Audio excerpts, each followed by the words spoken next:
Welcome, everybody, to the May 21st business meeting of the Council of the Borough of Ringwood.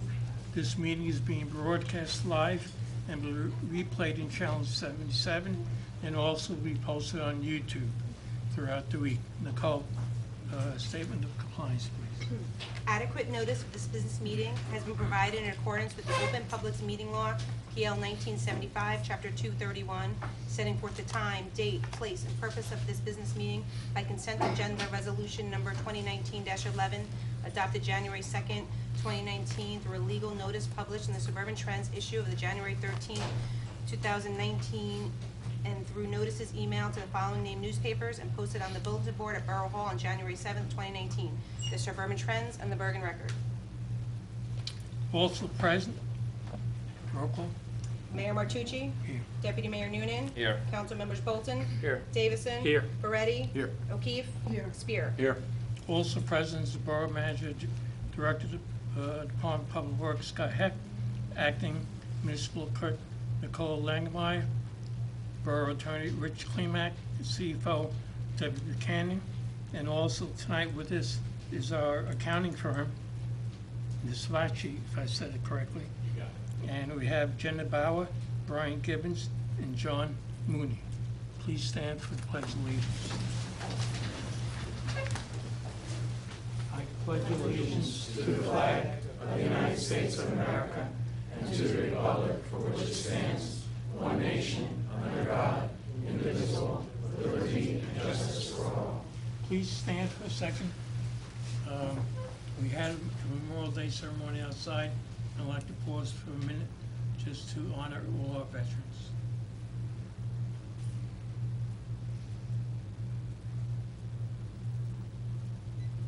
Thank you.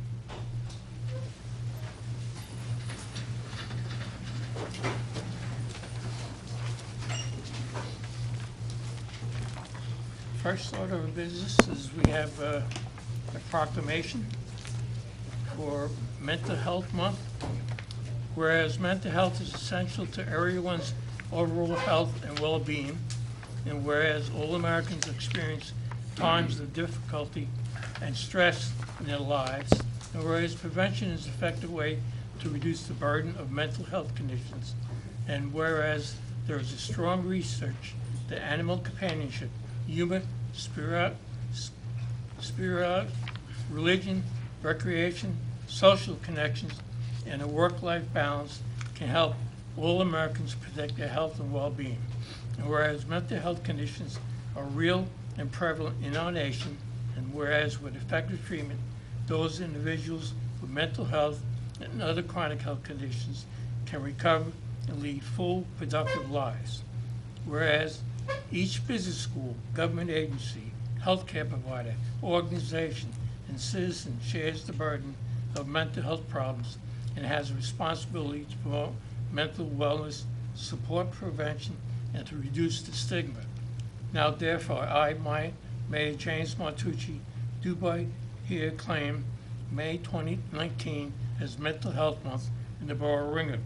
As mayor, I also call upon citizens, public and private institutions, businesses, schools in the Ringwood to recommit our committee to increasing the awareness of the understanding of mental health by supporting the rigorous stigma-free initiative, its educational programs, and activities. Thank you. Mayor, I see our nurse Jeanette Davison is in the back. I don't know if she wants to speak. Jeanette? Would you like to say a few words? Yeah. Nothing like putting you on the spot. I just want to thank the mayor and council for your support in this initiative, and thank you for putting up the great Ringwood Proud to Be Stigma-Free signs. This week they're around the town, and we are our task force has been busy going around and doing tabling events and trying to spread the word on mental health and addiction, and trying to get support in the community for those members of our community that suffer from these illnesses. Thank you. Thank you. Okay. I am slowly losing my voice, so please bear with me. Right now, we're going to have a presentation, Community Development Block Grant presentation by Deborah Hoffman. Thank you very much. Maybe, Ryan? You want to take that microphone, so you can come around the table here, we can move it so you can. So we'll stand, we'll stand.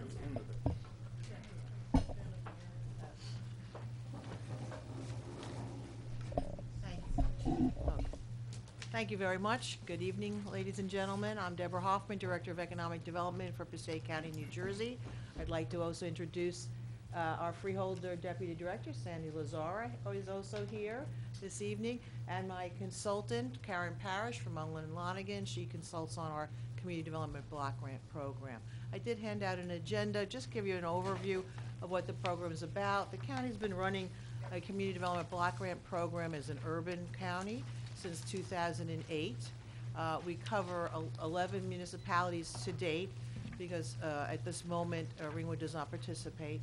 We cover everyone in the county except for Patterson, Passaic, Clifton, and Wayne. They receive their own Community Development Block grants directly because of the size of their community. And we're here this evening to ask you to consider rejoining the county Community Development Block Grant Program. We gave you a kind of an overview of what it's all about, and basically it's really to assist low and moderate income individuals and individuals with special needs, and also to be able to provide grants to nonprofit organizations in your community. And we did give a sort of an example of what can be funded through this, public facilities, if you need an elevator or special handicapped accessibility in public buildings. And some of the items are, I would think, honestly, do not apply because if you don't have sidewalks, you don't need ADA handicap ramps, but perhaps you need ramps or some sort of ADA accessibility to ball fields or to a library or whatever.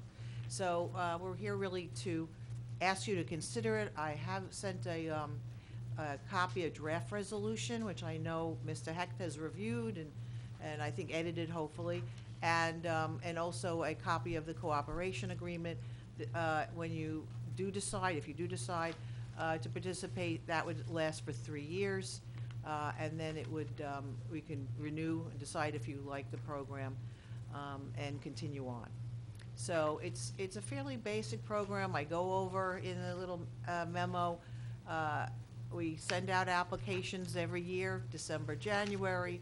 We have a public hearing and a public meeting, and we explain the kinds of eligible uses and what would be applicable in your application. We receive applications. That happens in February. In March, we actually receive the applications. We review them in-house and review them with the freeholders, and then we decide who gets what, depending on what we get from HUD. Every year it's a little bit different, depending on what the budget is adopted in Washington. So, and then we have another public hearing, because we really are mandated to have formal citizen participation in this program, and that's early June, and then the end of June, the freeholders adopt the annual plan, and we go on our merry way. Our fiscal year would start September 1. So for you, this participation, though, we're talking about fiscal year 2020, okay? Because so 2019, you're not participating yet, but if you did participate, and that would give you time to think about your projects and what would be the best for the community. And so that would start fiscal year 2020, which is September 1, 2020 through August 31st, I guess it would be 2022. It's 3 years. Karen, would you like to say a little? Go ahead. Thank you. I think you covered all the bases. The advantage to the county to having Ringwood participate is, of course, that the county receives money on a per capita basis. So right now, your population is benefiting the state of New Jersey instead of Passaic County. So anything that your population contributes to the overall allocation of funds is going outside of the county. If Ringwood would participate, not only could you receive a grant, but the overall grant to the county would be somewhat larger. And whether you applied or not, money would stay in the county. Again, public service agencies such as, I'm trying to remember who we funded Care this home. Options And, and CASA. CASA And we've in would the be able to past serve. funded New Bridge services. Right. These are services for often seniors who are homebound, taking Right. them to shopping, to medical visits, that kind of a thing. And so that would also Yeah, include your residents Greenwood. would be eligible to participate in those services if they would, require that. And if there would be a handicap area removal project or perhaps a small pocket within the municipality where you might have lower income people or need transportation for lower income people and would want to be providing that. Seniors are presumed, we're now presumed benefit, elderly are presumed low income, so we get to, do things that we wouldn't require an income certification. So there's a lot of ways to meet the criteria besides just straight out income or population based on your geography. So if you would consider it, we'd appreciate it. And we're here for questions. Okay, for this point, does anybody in the public have any questions on this? Yes. It's not really a question, it's more a comment. I just wanted to say that we would very much, speaking on behalf of the New Weiss Center and perhaps some other nonprofits in town, we'd very much like to be part of that again. We've been trying to get money for a community bathroom, and all the funders that we've applied to. You better be kept to the microphone, sorry. They can't hear you on TV. Ann Seebecker, 5 Fox Hill Lane, here just to speak on behalf of the New Weiss Center and perhaps some other nonprofits in town that we've been trying to get an ADA bathroom put in over at the New Weiss Center. And the funders that we've applied to, including the Passaic County Open Space, have told us that the appropriate place to seek it for is the grant. And so they've turned us down a couple years in a row. And, we've explained that we're not part of it. And they said, try to get them to be part of it, so, which is very helpful. But anyways, I just wanted to say that we would benefit from it, and there might be other nonprofits that would too. Thanks. Thank you very much.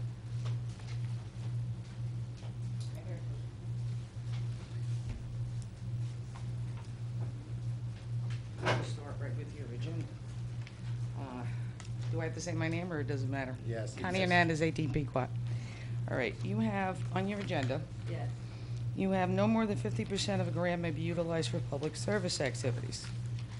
Yet, in the back, under low moderate benefit, area benefit, public service activities cannot be qualified as an area benefit activity. Isn't that contradictory? No, Karen's gonna explain it. Isn't that contradictory? No, What's the it's difference? different things. 15%, I better Get to the microphone. The television folks will check.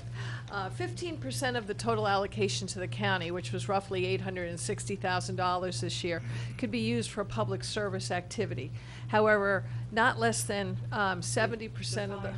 Oh, public service would be anything that's not bricks and mortar, so providing transportation, providing Meals on Wheels, working with a community center of some kind that would provide a service to low-income people. Those would be public services. As soon as you get into bricks and mortar, then you're outside of that 15%. Okay, then what does And this so public then- service activity mean?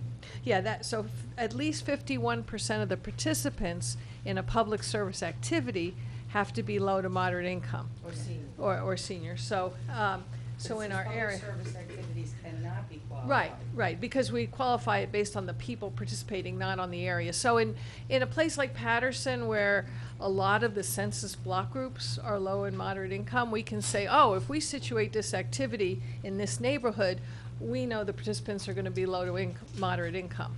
And, they don't have to do the same kind of intake. When we situate an activity just like that in a place like Ringwood, we don't have that area benefit because the census shows that there are no low-income areas in Ringwood. But there are seniors. But there are seniors, or there are other people that would qualify as low-income, they're just not the majority of the residents. And so we need the people that are eligible to participate in the service, be it low-income children and within families that are scattered throughout the community, be it seniors who are presumed to be low-income. They qualify as low to moderate income. And we would either do an age intake based on seniors, or we do an income intake based on children. But we wouldn't be able to say, oh, we're situated in this corner of the city and we know everyone's low income, so we don't need to think about that. That's the difference. So an area benefit won't work here, but a people benefit would certainly work here. But still, it's public service. It's still public service, right, All right. Now, when Ringwood decided to decline the CDBG list 3 years ago, they had hooked up to it AFFH, the affirmatively Furthering fair Furthering housing. Fair Housing. I'm just Yes. going to refer to it as AFFH. Now, back in August 2018, it was suspended. That's right. Not gotten rid of, suspended, along with the tool that AFFH was utilizing to get their data. Right. Because they were finding that the data was getting skewed with the way that they had it. Now, because right now, and it's suspended until 2020. So, if Ringwood decides to do anything, first off, are there any changes made to HUD and the AFFH rules that are in place under the previous president, okay, the administration?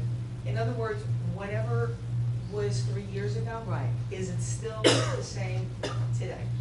And the reason I ask is because if AFFH becomes activated again, is it retro? If it is, at what point? And who decides if it's retro? The feds, the state, or the county? And if they sign now, because it is suspended, are we unobligated with any AFFH? In other words, what kind of contract are we signing? Right, so Can I you're, explain that? you're really signing just that you're participating, so that your nonprofits and your community can benefit from receiving a grant. To me, and I had to go through this with Karen, the AFFH is a study. That's all it is. No, it isn't. Well, that's how No, we it were isn't. told it was. Then why is it, All right, so They let's did a back whole up. different thing. Let's back up. All right, the legislation created by Congress, by Richard Nixon, its administration, it did, because he signed the law, the Housing and Community Development Act of 1974, which created CDBG, which says in the law that the community development program will uphold fair housing.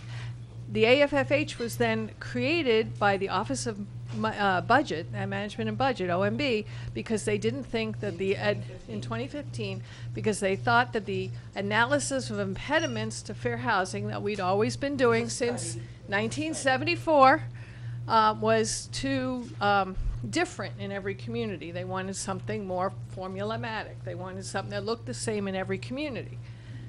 So when they suspended the AFFH, we simply went back to doing the analysis of impediments to fair housing, which is a study, but the study does result in actions that the county needs to take in the administration of its programs to show that they are managing their programs in a manner that affirmatively furthers fair housing. Well, we don't use the CD. No, it's not the AFFH. But we don't do any housing programs under CDBG in Passaic County at this time, partly because we haven't had any applicants for that, but partly because managing a rehab program when you only have $860,000 grant is really not very functional. So we haven't been doing that. However, we do educational programs, we do outreach, we provide a yearly seminar, we do our bit, to affirmatively further fair housing. There is nothing in either AFFH or AI or HUD or anything that makes us do anything more than the law of the land, which is the Fair Housing Act, which was passed by Congress in 1982, I think it was. So there's nothing in there. Thank you, Connie, thank you. You can't ask any other questions. Well, let me ask you this. The FFH is suspended right now. With the contract that the town would have to sign, in 2020, if they decide to reinstate AFFH, would it be retro? Is it part of the contract that the town would be signing? There is nothing Because there retro are- about it because Not retro, it's a but study. is it part of, would it be part of the contract? Well, the meaning county that if would, it's reinstated, they would have to follow the It rules. is not referenced in the cooperative agreement that we were given by HUD and have given to the community to consider and execute. It is not included Not in any that. resolutions No. or anything else. No. the county would continue to manage the program in a way that was consistent with HUD requirements, which would require, if it would be reinstated, an AFFH. At the time, it would do its next 5-year plan, which would be 2024. So at that time, if AFFH were to become the rule of the land, instead of another analysis of impediments, an AI, we would do an AFFH. Same basic concept, it's a study, same basic outcome, which is we would take certain actions to show that our programs are consistent with the law. And it's just that simple. AFFH has a lot of rules to it. Yes. Okay, and it winds up where we lose control of our plan. What And rule, that is what rule why- specifically? Zoning. What, it has nothing to do with zoning. It doesn't? It doesn't. Well, we do They- look they at just- zoning to see that zoning ordinances are not inappropriate and inconsistent with the Fair Housing Act. But I, this'll take 2 seconds. And the Fair Housing Act is still the law of the land You have regardless to of become part of a AFFH. region. Outside people have to come in and make up and work with the plans, okay? We have the thing in Westchester County. The couple that designed the project in Westchester County, okay? They personally got, and they wound up suing, because that's the other thing. It's too easy to sue. They can sue. They got $7.2 million from the lawsuit, all right? The panel incentives are to sue. That They can lawsuit, third-party sue. that lawsuit The predated taxpayers the paid out. AFFH requirement. It's part of AFFH because they had to And be part of a I do region. wanna make it clear. And they had to be part of We the have groups. no, this participation does not, we do not do anything with your zoning ordinance or your master plan. That is No. for you to decide. You hold We the have town no accountable. impact. You hold the town accountable. Anyone can hold the That they town have- accountable under Fair Housing Not Act. in this way, okay? Anyone can. Ringwood, I do wanna restate, we do not have any impact on your zoning ordinance or your Directly, master plan. indirectly. So can anyone else here. It may come up and And speak that's to the where council you and have complain. the- when you have the groups, when you put the planning groups together, it is insistent What that they are planning not groups? people. What planning groups am I putting together? Hold on. Well, perhaps we should discuss this, you know, No. after the presentation. All right, If it other sounds people like may you- wanna comment. It sounded like you were done with the presentation. No, because you not started- me. I Is said there anyone other else that has a people in the question? audience may wanna comment. Any other questions?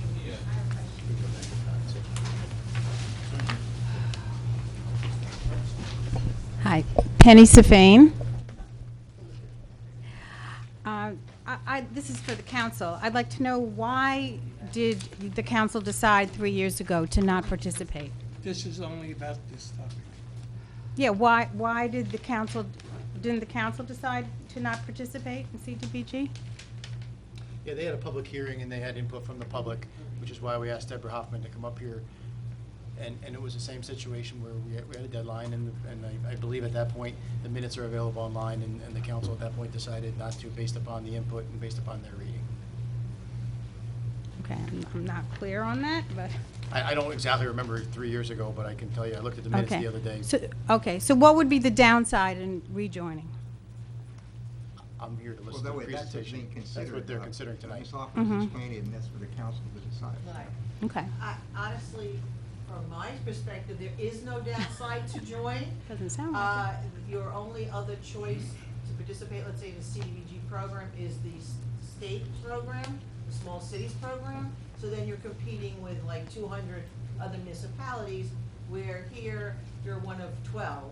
And we really make it our, we really go out of our way to make sure all of our municipalities get some sort of grant. So that's really kind of the plus, and we really just want you to be able to benefit from it.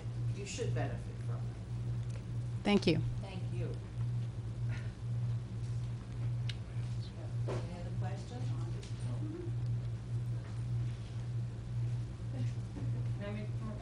Yes.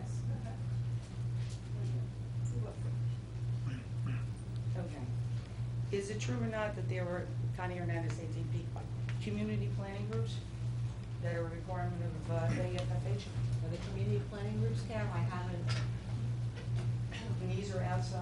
There are no outsiders other than moi, your consultant. The AFFH is a study. The study we do put together focus groups. We do bring together local participants, local agencies, local municipalities, local people who want to give input, such as the woman who spoke earlier about outreach to persons with disabilities who have drug addiction and mental health issues. We do study those issues. We do report on those issues. And it is entirely a local generated document. There is no outside parties involved. Westchester was unique because they had a history of problems.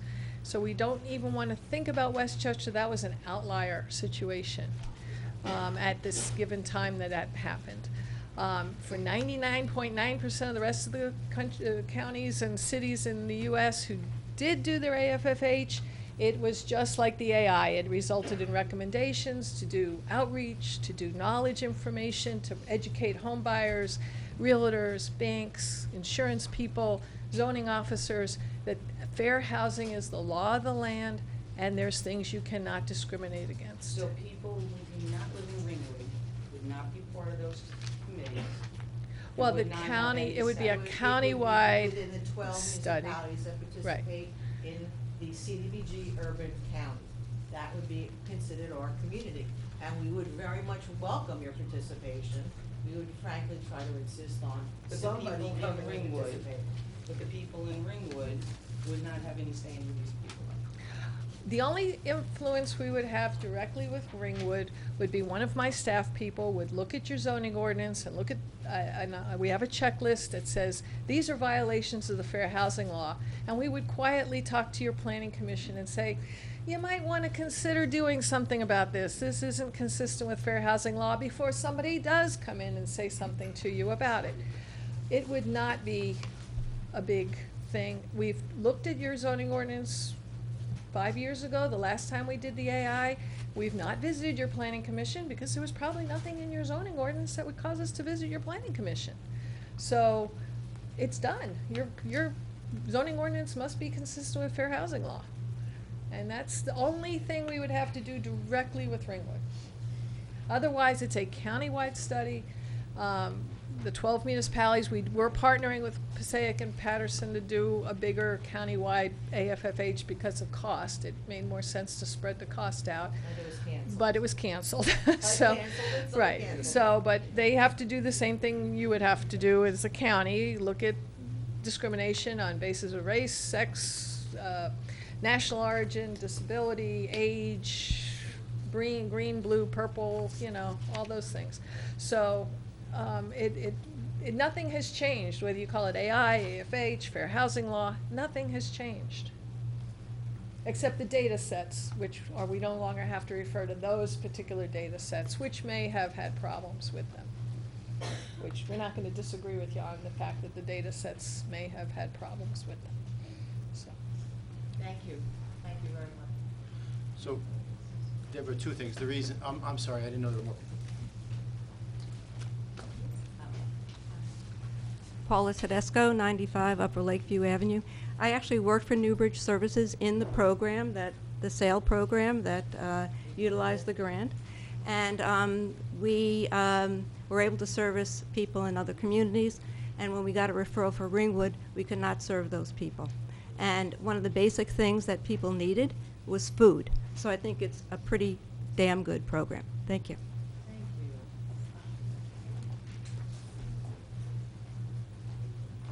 Hi, Kristen Holton. I'm a Ringwood resident and a taxpayer. I work directly for Deborah Hoffman, and I've just wanted to let you guys know that I've seen the direct benefit that this program has to the other municipalities within our county.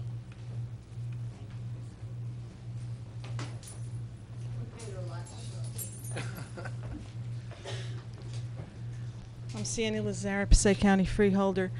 I'm here first of all to thank Deb Hoffman for coming all the way up here to do this presentation, and Karen Parrish also for coming here tonight. You know, there are no ulterior motives on our part, on the county's part.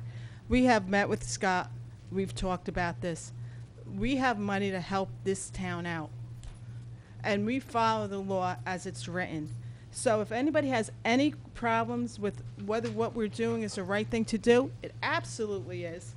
And you can place your trust in Deb and in Karen, because they will do what's right for this town.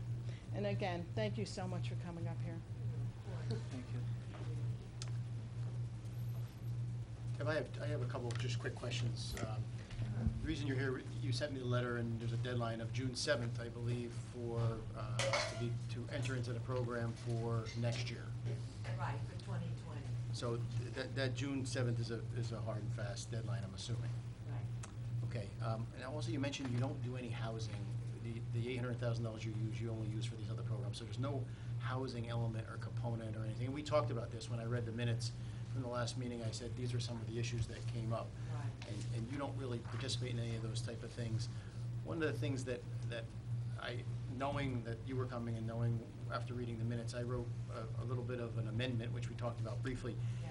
And I put in here, be it further resolved that nothing in this resolution shall impair or impinge on a municipality's authority and discretion in designating its zoning districts and the uses of authorized therein. So I put a clause in there to try to address the zoning issue, because zoning is important to our community, and we obviously have zoning. Home rule is important. Absolutely. Karen, I don't see any problem with that. Absolutely not. Sounds good to me. Consistent with fair housing law? Always. Well, I think just everything worried else about in here HUD says looking at that consistent with. paragraph with, Well, it's just, yeah. they have No, a I- home rule, and they're making totally. their own decisions on their own. Totally. I think that's very appropriate. Well, it's important because, I went back in the minutes to see why there was objections, and home rule was a big objection, and we understand that, so. We all want control over our own communities and the vision that you have for it and how you proceed. Absolutely. I think that's totally comfortable. Our document was based on, a 52-page guidance document by HUD to say you must have this, you must have that, you must have the other thing. So if you're comfortable with that, that's fine. Now, if we join the program, and let's say you don't apply for any grants, then alls we are is involved in a program and we have no requirements at all. When you apply for the grant, then your requirements kick in? Or just by joining the program, the Well, by requirements kick in? joining the program, whatever requirements are active, but, There are no there- requirements there's on nothing the really- individual there's no active really municipal. things. You just, Right. The county has all the requirements. The county has to meet its requirements. And one of those requirements, since it's been brought up this evening, is fair housing. And like I said, the county does an annual seminar, we do some outreach, we do an some educational things. program, really. We've met our requirements. That's the requirement. But there is nothing filters down except when you do a project, then you'll do it by the book, which is labor compliance, MB, WBE, all those kind of little rules that go with construction. And we help you with that. Yeah. Let's say your architect or your engineer develops specs for an elevator, Karen looks over that, make sure the HUD language is in there.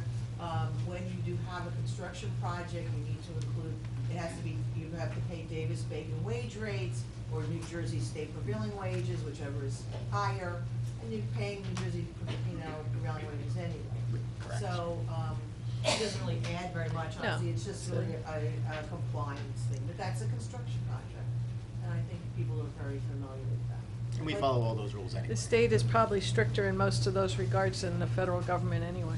Yes, correct. So if we had an organization like the New Weiss Center that Ann was speaking about, and they have an application to go in for a project, do they go directly to you, or is that something that comes through the town? Or does this Well, just they- allow they agencies to would- approach they you? would, hopefully we put them, all your nonprofits on our mailing list, because we do mail out directly, it's on our website, when the application is available. We often ask nonprofits to ask the council for a resolution of support, kind of, shows that there's community consensus that this is important. Something like ADA bathrooms is really kind of a no-brainer. You want to be able to assist, individuals with physical disabilities, and we really look very kindly on that. We really kind of prioritize that. In West Milford, we've done quite a bit of that kind of ADA bathroom thing. We've, in the libraries of like West Milford and I think it was in Wanacue and Hawthorne, we've done like door actuators, you know what I mean, that automatically pushes, you push something and the door opens for you so you can come in with your wheelchair or your walker. So they would apply for us, but we would ask, if the council would maybe give a letter of support. And that shows strength from the community. So you mentioned a few of our neighbors, and I especially with the mic moving, I'm not sure if everybody heard. Yeah. If I'm recalling correctly, are we the only town in the county that's not participating? That's correct. And when it comes to the competition for the funding Right, pool, right. we're not competing with Patterson, we're not competing with No. Passaic, Clifton, and I Patterson- also heard right, Wayne. Wayne, right? they Wayne. received their They're all on their own own. entitlement grants from HUD. As it happens, Wayne has suspended their grant because they can't manage, it's a very tiny little grant, and they don't have enough staff to manage it. But they all receive their own grants, they have their own format and system of reviewing the applications that they take from their own community, but that does not impact us. So we'd only be competing with the other 12 Yes, towns. there are the 11, other 11. Well, yeah, we're But not as I doing say, that. we try to be really sensitive, particularly since you haven't participated for a couple of years.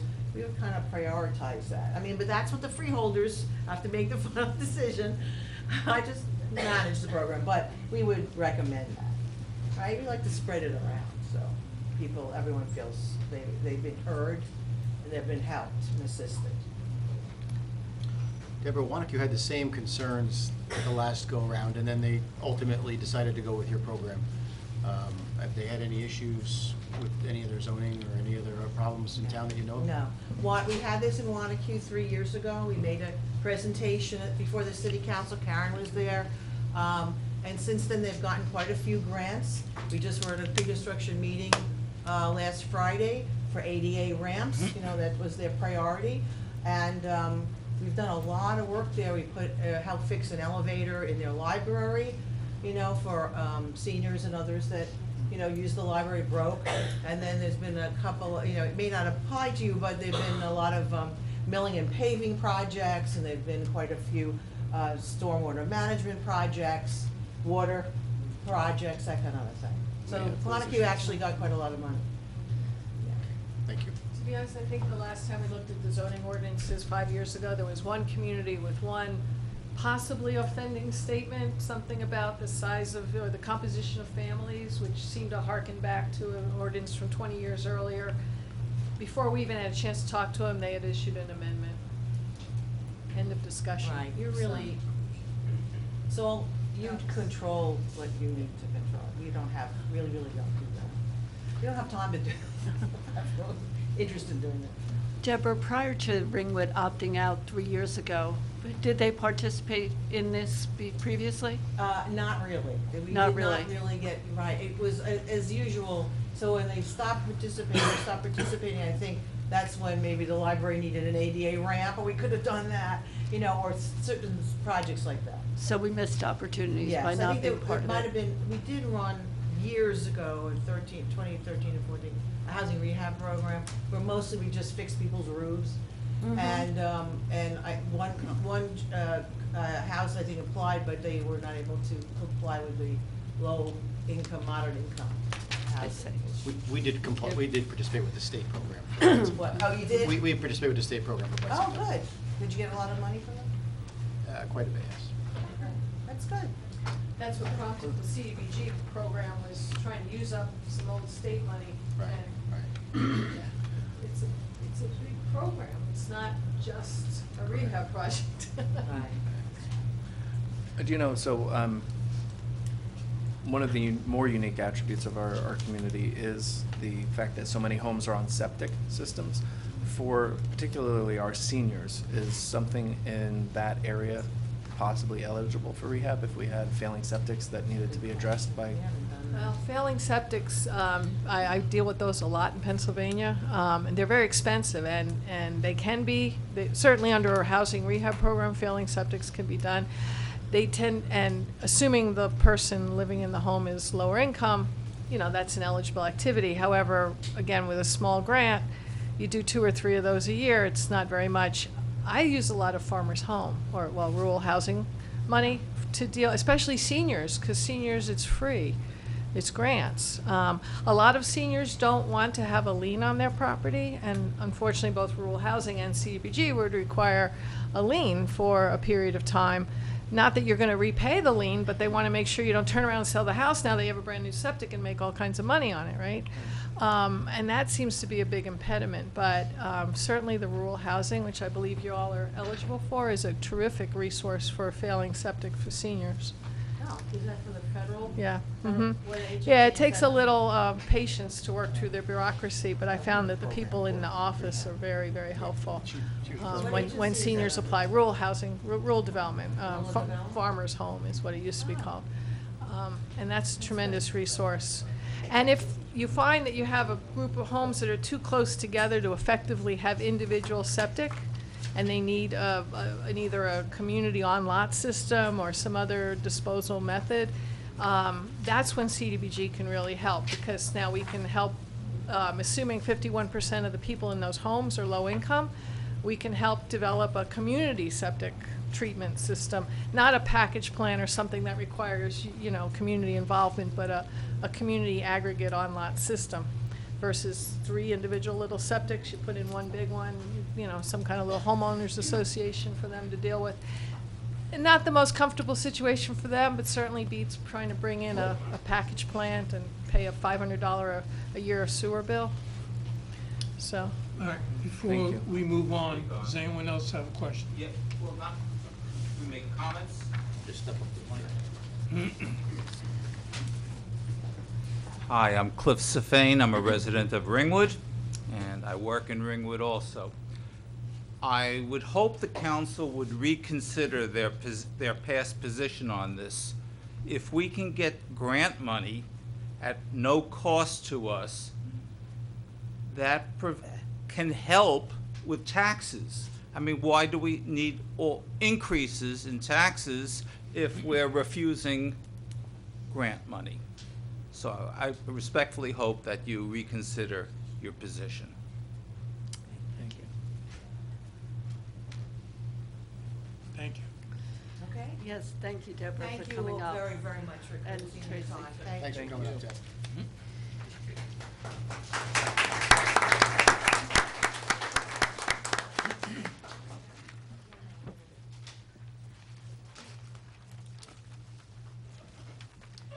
So, before we move on, I don't know if it's later in the agenda, but if we were to act on this, would now be the appropriate time to make a motion for participation? Yes, I think so. Mayor? I would rather have a special meeting to go over this, so I have a chance to look through and read the documentation. We have a June 7th deadline, right? Yeah, Yes, we have we have a June 7th deadline, and I think the resolution was in the packet. And I don't think you guys are gonna hear with the, why don't you take a minute break and, I don't think the public's gonna hear you, Oh, sorry. so.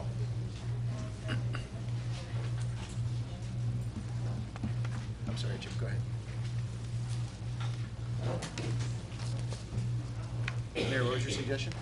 I would schedule this for a special meeting before June 7th. So we'll all have a chance to go through it and discuss it.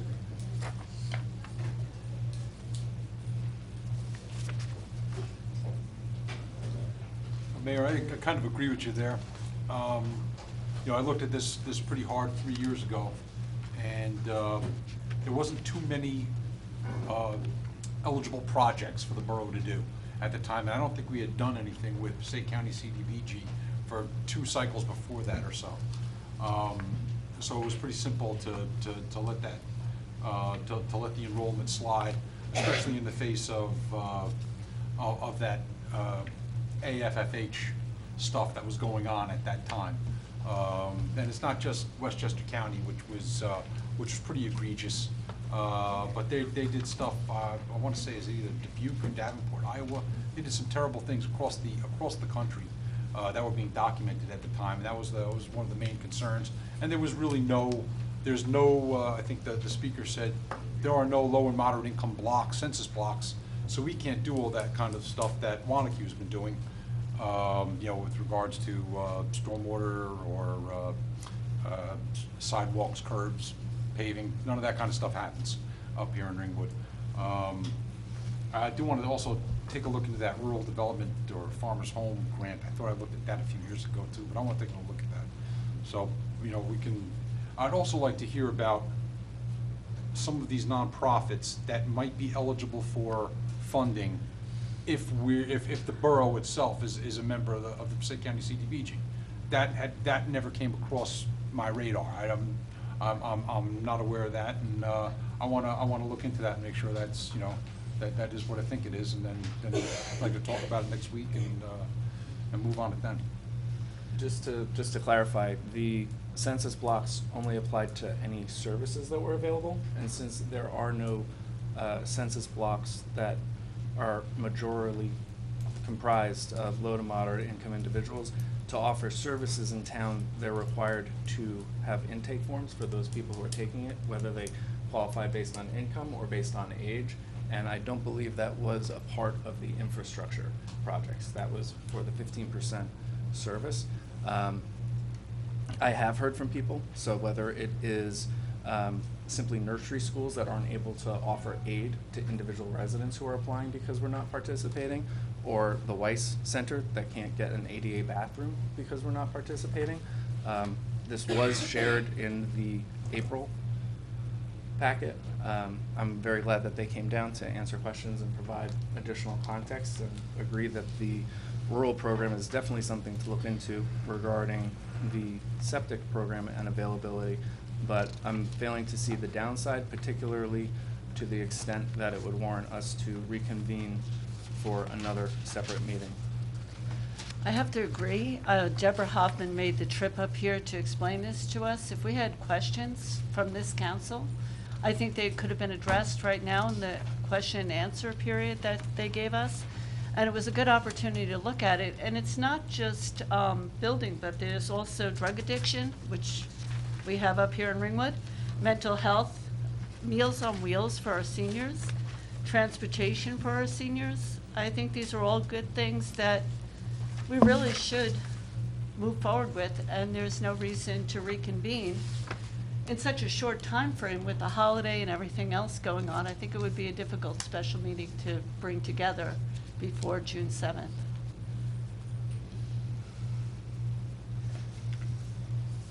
You listed a bunch of things there, but I don't know how we don't have, what was that list you just went down? The ones that Deborah just covered. We don't have these programs that we are looking to fund. We would be creating a program to fund. We have for a it at one- stigma-free society now, so it's possible that we could develop one of those programs for mental health and addiction and benefit from this And- program. And just have that just available to seniors, or how would that work? I don't quite understand how that would work. We would have to only intake seniors into that program. Is that? No, that's is that the not idea? correct, John. Okay, then. Low-income people also. Right, yes, Right. low income Mhm. and seniors. Seniors are defined Right, as yeah, they below don't have to income. qualify. Okay, They're already so- included. So those type of programs that we would, Right, Meals on Wheels, transportation for our seniors to go shopping, services like that the county offers that they're not eligible for now that's what I because want to we look are into. participating. Yes, that's what I want to look into. And we just had someone here to answer all the questions. I'm concerned that you didn't take the time to inquire. No, there's better ways to inquire and actually get the answers that I'm Oh. looking for. Mayor, the program that they're talking about, we won't qualify until 2020. So if in fact you want to have a reconvene in 2 weeks and you can get the information that you need to gather, we certainly can do that. But keep in mind that this program isn't going to be something that's going to be for year 2019. As she mentioned, we wouldn't be qualifying for 2020 at this point. So you do have some time to decide. Unless I could put something on our website and see what organizations would want to participate in something like this, I could do that if you want. I could also gather whatever information you want, but we do have a hard deadline of June 7th. That really up to you folks. And a 3-year window where we then abide by it. So if we miss the 7th, we can next revisit it 3 years hence. Some interesting questions and views have been brought up, and it does throw my decision on this into question. I would definitely agree with tabling it until a special meeting. I'd like to look into this a little bit more. I agree with the mayor. All right, let's schedule a special meeting then. Mayor, you could pick a date, we can serve everybody, and you could just call one by, how much notice does he need for calling a meeting? 48. 48 hours, so you can do a 48-hour notice on a special meeting. We may need one anyway, depending upon what happens the rest of this evening. Where's the budget? Well, we're hoping to get to that point this evening, so we may very well need a meeting anyway, so why don't we, We're waiting for a call from Trenton that No, they've we- looked it over? Is that, No, yeah? we finally got You that. the hotline now? Yes. Okay. We got that this afternoon, but in any case, why don't you, we poll everybody and then we can figure out what date might work. Do you need a motion? Well, I think the motion would be that Motion to to table it. to it would be special meeting. Table it to a special meeting, to date to be determined by the mayor in consultation with the rest of the. Prior to June 7th. Can we pull calendars out and set a date? Sure. Want to do it now? I really need to know what's going on in the building besides my calendar, but we could try. So moved. Let's get it. You want to do it by date? You want to wait?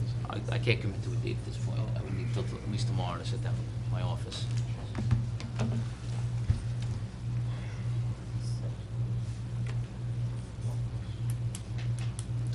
Mayor, you have a motion or a? I have a motion. You have a motion? Sure. I would need a second. A second.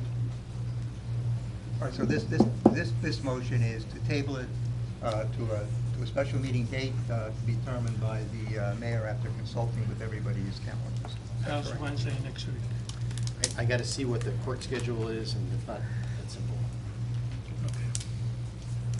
I mean, I can take tentative dates if you folks want.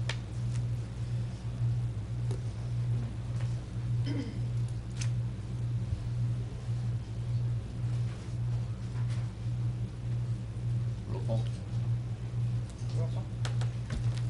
Mayor Martucci? Yes. Deputy Mayor Noonan? Yes. Councilmembers Bolton? Abstain. Davison? Yes. Moretti? No. O'Keefe? Abstain. Spear? Yes. So that'll be resolution 2019-116. All right, so we'll contact all of you folks tomorrow when we look at the building schedule and see what date is available.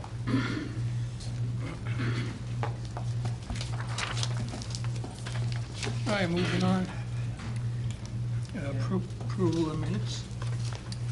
We have the special meeting for March 29th, 2019. All are present. Motion. I'll make a motion. Second. Roll call. Mayor Martucci? Yes. Deputy Mayor Noonan? Yes. Councilmembers Bolton? Yes. Davison? Yes. Moretti? Yes. O'Keefe? Yes. Spear? Yes. Okay, moving on to general public portion. Anyone wishing to get up and speak, keep it to 3 minutes. Sometime at the microphone, please state your name and address. Thank you. Whichever's back, 120 Upper Lakeview Ave. I'm not sure I understand the abstention, or not, or why I didn't abstain last month on the Cupsall vote. That's clearly a conflict of interest there, but, all right. So, I don't know if anybody's gonna bring up the environmental dissent decree.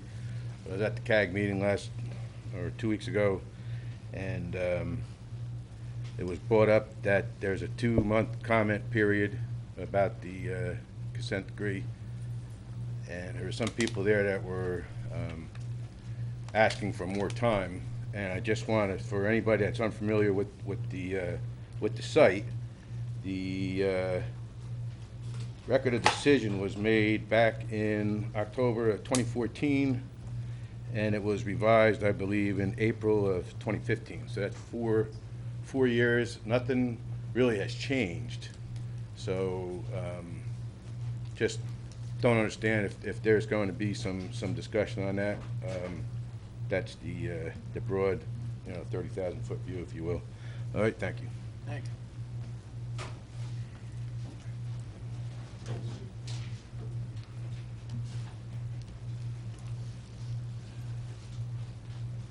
Peter Sando, 24 High Point Lane.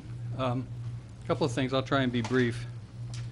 By the way, public comments on anything to do with the Superfund is a total waste of time because nobody listens to public comments. The public can speak all we want. Yeah, we speak all we want and they ignore the public. There were public comments. They were ignored. So, what's the use? Anyway, one of my neighbors, Kate and Sarah, was at the last meeting inquiring about 5G, and she asked if anything was going on with that. And I believe you said to her, quote, "We received a few things in the last bunch of months." And I believe she did an Oprah request and discovered that there was some kind of a contract or agreement signed with Verizon. So, I mean, that's the only way anybody can find out what's really going on. Did that have anything to do with 5G? I mean, they were talking about small towers on poles. It did not specifically have anything to do with 5G, and that was 3 years ago. Yes, 2017. And I provided the content to Ms. Sarah as well as any I know, but you electronic didn't sub- answer her at the meeting. She asked you a direct question, I and can't- what I are you can't- hiding? I can't Like, possibly know everything that goes on every minute of every day, Mr. Sando. Well, you There's a lot of must have things known go in this that. building. I did not remember 3 years ago that there was a It contract. wasn't even called signed. 5G at that point. Wasn't even No, called it was still 5G, in it was a infancy. concept at that point, so, I mean, as soon as. But really? Do you really think that with all that goes on in the borough of Ringwood that I can remember every single thing I can? I would hope so. But the For moment that- for your salary, you should have everything Mr. at the Sa- tip of your tongue. Mr. Sando, the moment that I got the request, I went back to the office, I dug the information out, I provided her with all the information rapidly, quickly, as a matter of fact. I aided her in any information that I could give her, and that's the result of that. Well, listen, I'm not here to debate the pros and cons of 5G, but by the same token, I think as far as open and honest government goes, that when somebody asks a question, it should be answered fully and she said, have there been any communications? And you said, oh yeah, a couple in the last couple of months. Any rate. Actually, what she asked me, were there any type of applications? I said there were applications that came in for all types of cell towers. Personally, I'm not technology knowledgeable to know the difference in the cell tower information, so I said there have been some applications, I would get them to you, which I did. Mr. Heck, I answered that question also, and I did say. Yes, you did. I did say there was an application pending regarding the tower by your house, okay? That. You didn't say that, because Well, I said I the came Erskine- up and asked about the Well, tower. Can I finish, please? Sure, go ahead. Okay.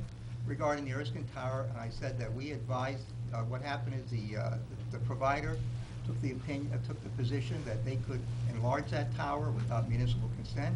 We advised them, and that's what I stated, that they have to have municipal consent, okay? And as of now, we have had no response. So that was, as I understood it, that was the question, was there any tower activity? And that was the tower activity that I referred to, okay? And that is a fact. Well, she was specifically talking about smaller cell I didn't gather units. that. If she was, I Go didn't watch gather the it. meeting. She was talking about smaller units on telephone poles throughout the town. And that's exactly what that Verizon agreement was back in 2017. What the Verizon agreement did is to preempt them. It requires that any placement of those 4G, 5G, or 3, by the way, 5G is the next generation of wireless. I understand. Any 3, 4, or 5G, if you place it, you have to have the permission, it has to be subject to review and approval by the manager, so it can't be done helter-skelter. Verizon will roll right over you. Well, we'll see, okay? Take it from one who knows, all right? All right, the other thing I Well, wanted they also signed the agreement, so we'll Yeah, see. with all due respect, the other thing I wanted to ask about was, when is our cable franchise for public access coming up? I don't know off the top of my head, it's a 10-year agreement, I couldn't tell you exactly. How long is it? I think it's a 10-year agreement. 10 year? I don't know off the top of my head when the date is. 15? If you have these type of Thank you, questions. Tracy. If you have these type of questions, if you emailed us, we can certainly get you the answers, much like Ms. Ansari did. Yeah, are we still a member of JAG? Okay. Are we allowed to make Tracy come to the meeting? You know, it's only a couple of $100 a year. I just want to let you know, you don't have to be a member, and it's free. There is a conference on Thursday night in New Brunswick, and they're going to be talking about some very important stuff about the future of public access. Let's see, wait 1 second. Yeah, one of the seminars is a group discussion. We'll go over some of the important issues facing local governments when it comes to telecommunications, whether it's managing municipal rights of way, cord-cutting, franchise fee renewals, or federal legislation. Every New Jersey local government has their hands full. Be good to send somebody down to that. Small cells in the rights of way and 5G technology. Cable franchise update and understanding the federal regulatory threat to community media, because there are some rules that they're changing on the federal level that we may not have public access. We may not have Channel 77. We may not have PBS. And I think the council should I think, you know, we as a town should be involved in that and contact our representatives in Trenton and in the federal government. So please be aware of that. If there's anybody you can send down to this conference, I think you could learn a lot. Okay, thank you. Tracy? Thank you. How's you too?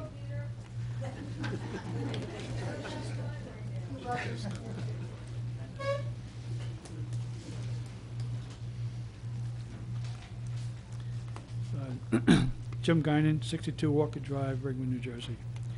I wish to comment on the consent decree for cleanup of OU2 soil remediation.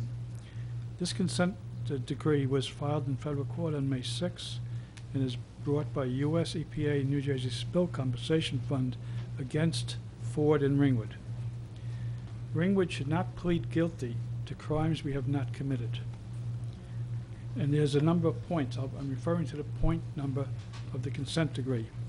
Point 2, the consent... Can't hear anything. Are these speakers on here? Well, the consent decree applies to Ringwood Mines landfill Supersun site. Now, the record of the decision defines the site as the three disposal areas known as Peters Mine Pit, Cannon Mine Pit, and O'Connor Disposal Area. They comprise OU2 site. My points of concern with the 11-page consent decree are as follows. Just for this discussion, the definition of responsible party in point 16, subparagraph 2, is any person who at the time of the disposal of a hazardous substance owned or operated any facility at such hazardous substances were disposed of. And under that definition, Ringwood is defined as a person. It's important in the next things. So EPA is claiming in point number 26, I've deleted some words for speed. The borough is liable because it owned and operated a facility at the site at the time hazardous substances were disposed of at the facility. EPA also claims, number 27, the borough is within the class of liable persons because it owns a facility at the site. Point number 40, Ford is a discharger and is also a person that is in any way responsible for the discharge of hazardous substances. Point number 41, the borough as a knowing purchaser of part of the site. Now, the EPA is demanding from the court, subparagraph C, that they enter a declaratory judgment on the defendant's liability that will be binding in any subsequent actions for further response costs. Now, even though the thing is on OU2, I interpret that it could be applied to OU3 or other subsequent things. That's the key issue. So these documents are written by the EPA and New Jersey Spill Compensation Fund. They are incorrect in the following points. First point, the state of New Jersey is not included as a responsible party. Peters Mine is on New Jersey state property and is part of Ringwood State Park and is not owned or operated by Ringwood. So now, Ringwood never owned or operated the New Jersey State property, is point number 26. Ringwood does not own the facility, point number 27 above. And Ringwood is not a knowing purchaser of New Jersey State property, point number 41. So 3 reasons why we don't own Peters Mine. Now, the Ringwood Solid Waste Management Authority had no authority to permit dumping in Ringwood Mine. I know of no proof that they authorized it. Now, the Ringwood Solid Waste Management Authority contract identifies specific locations for dumping of non-hazardous industrial waste. By the way, this particular contract used to be on the website, but I can't find it anymore. Excuse me, could you summarize it up? Yes. This is important. The summary is we don't own Peters Mine. Ringwood does not own it. We did not purchase Peters Mine. We do not operate Peters Mine as part of the park. So my concern is that we are agreeing in this consent agreement to be responsible for Peters Mine. The next issue coming is that the reservoir is becoming very interested in Peters Mine because of the hazardous waste inside it and the threat to the water supply. They've hired Jacobs, who's done a study, and they identified the dioxin in Peters Mine as a threat to the reservoir, namely because they can't treat it with the current things. Now, so Peters Mine is the center of the source of the contamination. Specifically, the most dangerous one is 1,4-dioxane. Well, RW3, they measured 14 micrograms per liter, which is 35 times the allowable drinking water standard. In the air shaft, they measured 41, which is 102 times the allowable drinking water standard. And back in the 2016 report, in the air shaft, they measured 365 times the allowable drinking water. The volume of the flooded Peters Mine is estimated at over 200 million gallons of water. During World War II, they had to pump it out to re-establish the mine. It's not known the extent of contamination at this time. So Jacobs has been agitating. There's been no samples taken in the Peters Mine water. The only one was in the air shaft. They did bedrock samples all around, but not in the mine itself. Jacobs is also questioning in their last letter that why is Cornerstone not looking at a pump and treat option for Peters Mine water? In other words, instead of letting it come through the ground to the reservoir, pull it out, treat it, and put it back.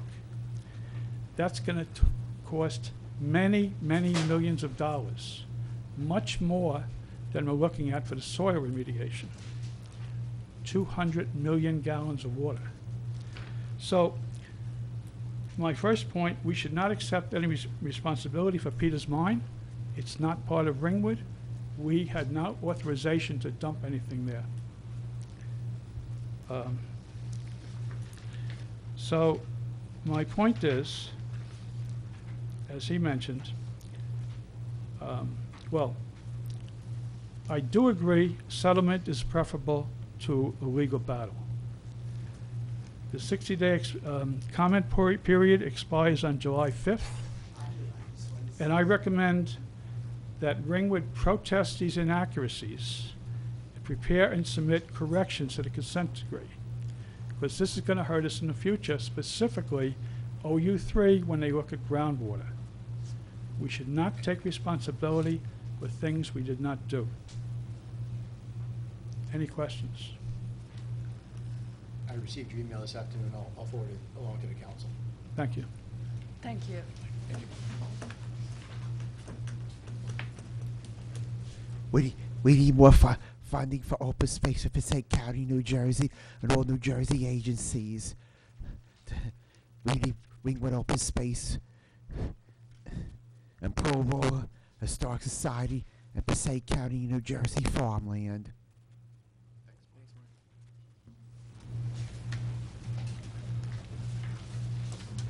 Hello, everyone. Kate and Sarah, 47 James Drive. I'm here to talk more about the 5G rollout. On June 6th, sure.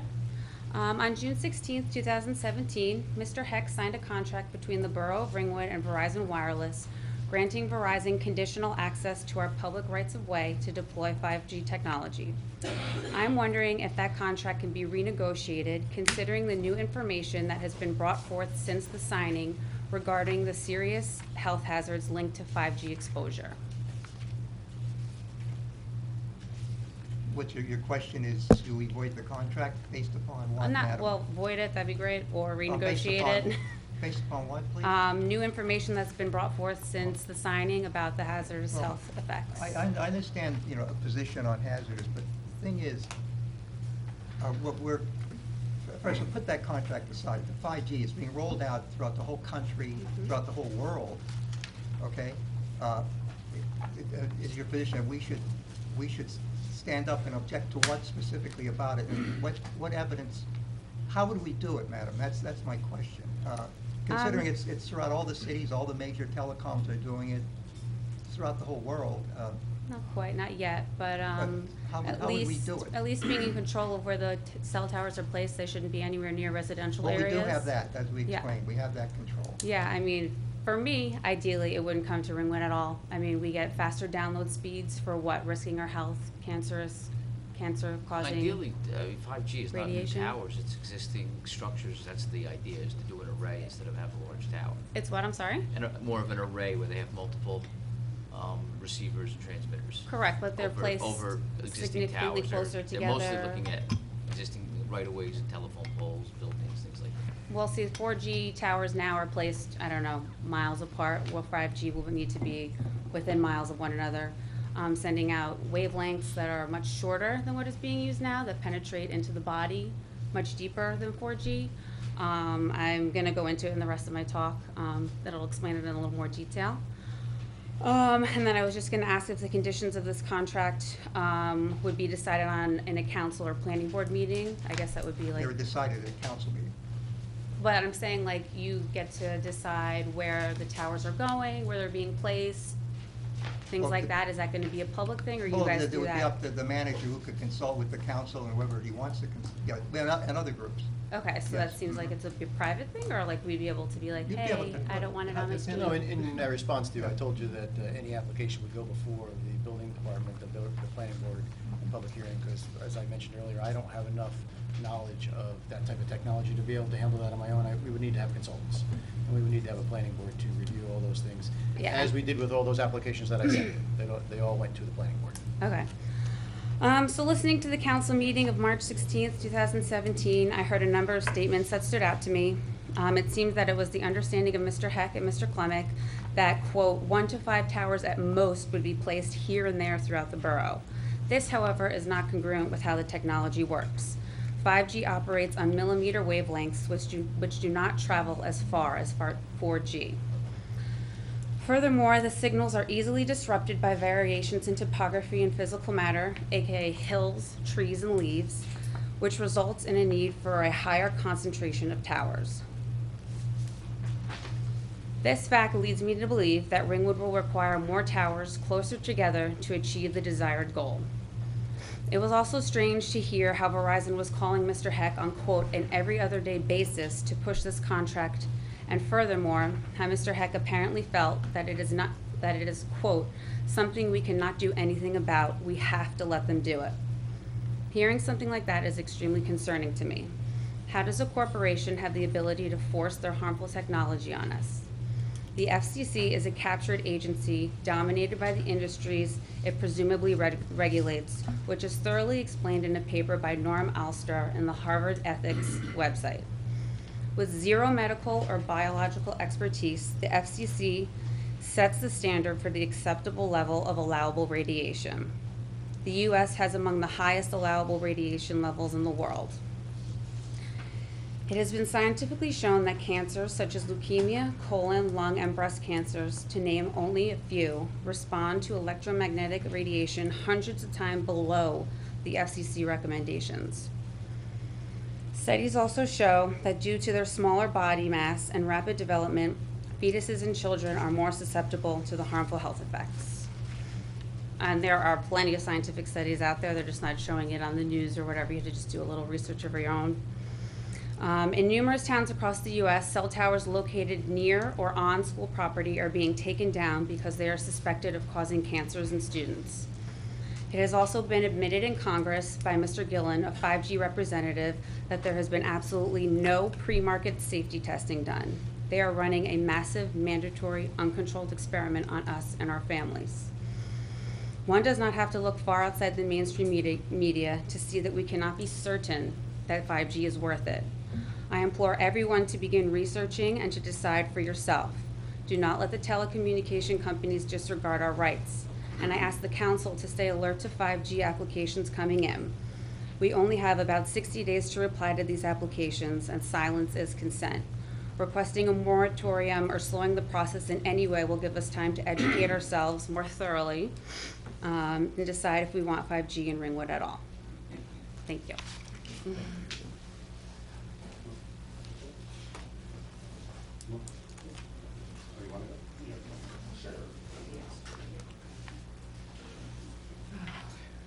Connie Hernandez, 18 Pequot. Is this thing working? Okay. I'm back up here because of the CDBG, the AFFH, the Affirmatively Furthering Fair Housing. I'm going to, first off, if it's a study, why would it have gotten suspended by Ben Carson? Okay, that's number one. Two, this started in February, from what I understand with her. I'm just curious as to why it only came up at this meeting, being May. She sent me a letter before the last meeting and I distributed it to the council. Okay, but you all knew about it back in February. I would just say the next 3 years from now, maybe it could be brought up to the public, maybe more like announced in March, so it's the April meeting, so we have some further time. You know, we have a chance to go through a lot of the paperwork and stuff. I would be honest, I would suggest highly, please, find out what's going to go on with the AFFH portion of the CDBG, the block grant program. That has a lot of rules in it that have messed up some places. It also, they may not directly change your zoning, but they are going to force you to be compliant and have you change your zoning. Basically, they have groups, the community planning group, which are people not from our town, not necessarily. We are part of the regional group. We do not look like Wanacue. We do not look like West Milford. Who's to say we're not going to be forced to do that? All right? We have the COA obligations. Who's to say that with the AFFH portion of this, who's to say that they don't start taking a look at it and going, oh, you know what? You should rezone this area so you could put in more affordable housing. I would find out, because once it is reinstated in 2020, it depends on what administration is going to be in.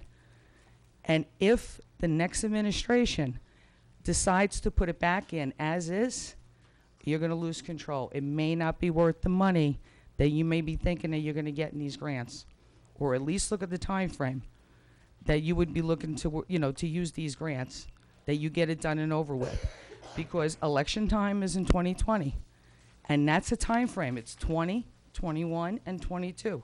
Those 3 years depend on what administration's in. Okay, thank you very much.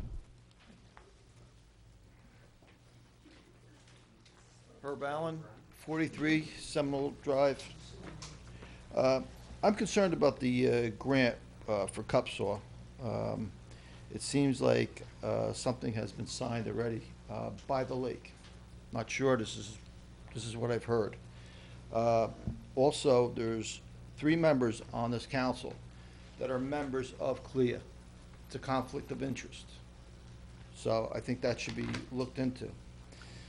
I don't believe, Ms. Hernandez also talked about grants. There's all hooks with these grants. Anytime you look at a grant, there's something behind it. They're not just gonna give you money. So I am concerned about where this is gonna go from there. Also, the other lakes in our community. I'm from Stonetown, we got Lake Raconda up there, Harrison Mountain Lake. It just seems like we only have 3 lakes in this community, and that's Erskine, Skyline, and Cupsaw. So that has to be looked into too. Thank you. Hi, I'm Jim Martin, Marshall Road. You know, I actually had 3 questions I was going to ask, but I feel compelled to respond to a few other things. First off, in terms of 5G, I'm not going to debate the relative merits. It is not released globally. It is not national. There is one city in America that has it. It's Tulsa, Oklahoma. Just point of fact. Number 2, he gave a great explanation, excuse me, concerning our Superfund liabilities.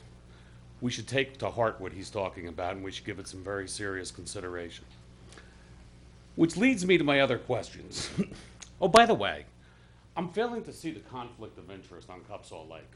I really am. This is something in the best interest of this town. And last I heard, you were going to make a decision whether to do something or not. That was one of my questions. Are you moving forward with the Cupsaw grant? Number 2, finances, we have a big risk going forward.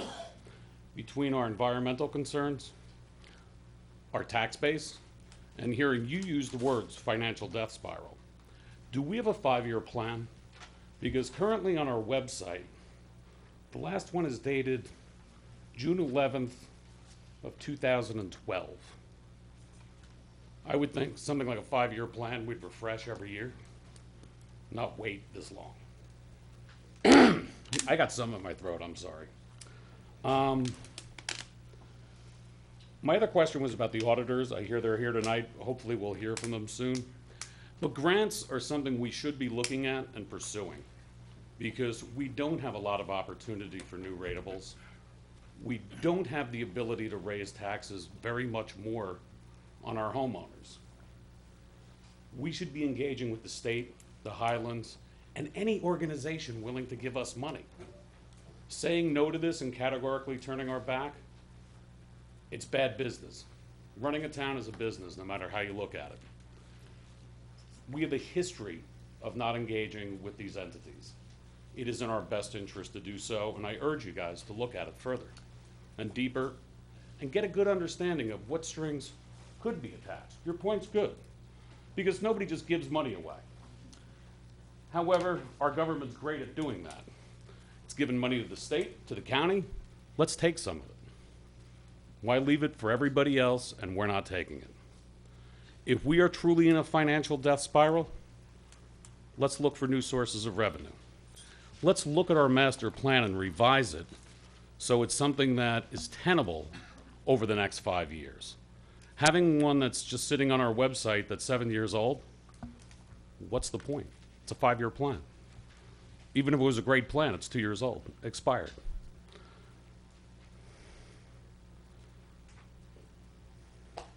I'll wrap it up there. Think about the environmental impacts of what's still lurking up in those mines. That water could be a game changer that we'll never be able to reconcile.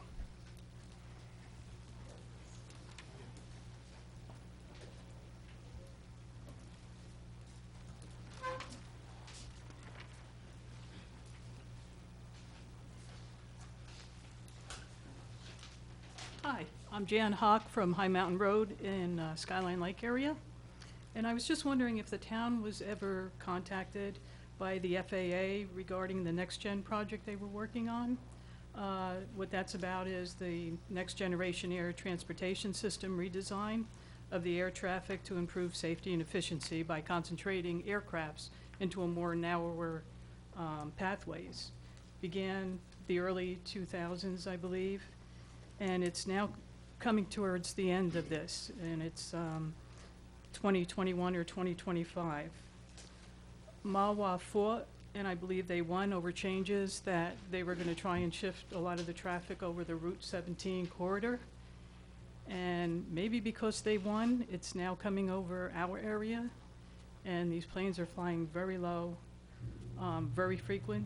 The couple weeks ago, I was out, and it was every 30 to 40 seconds, a jet was coming over, and as I said, very low coming from this direction, that direction, this direction, all different directions. Yesterday was the same thing.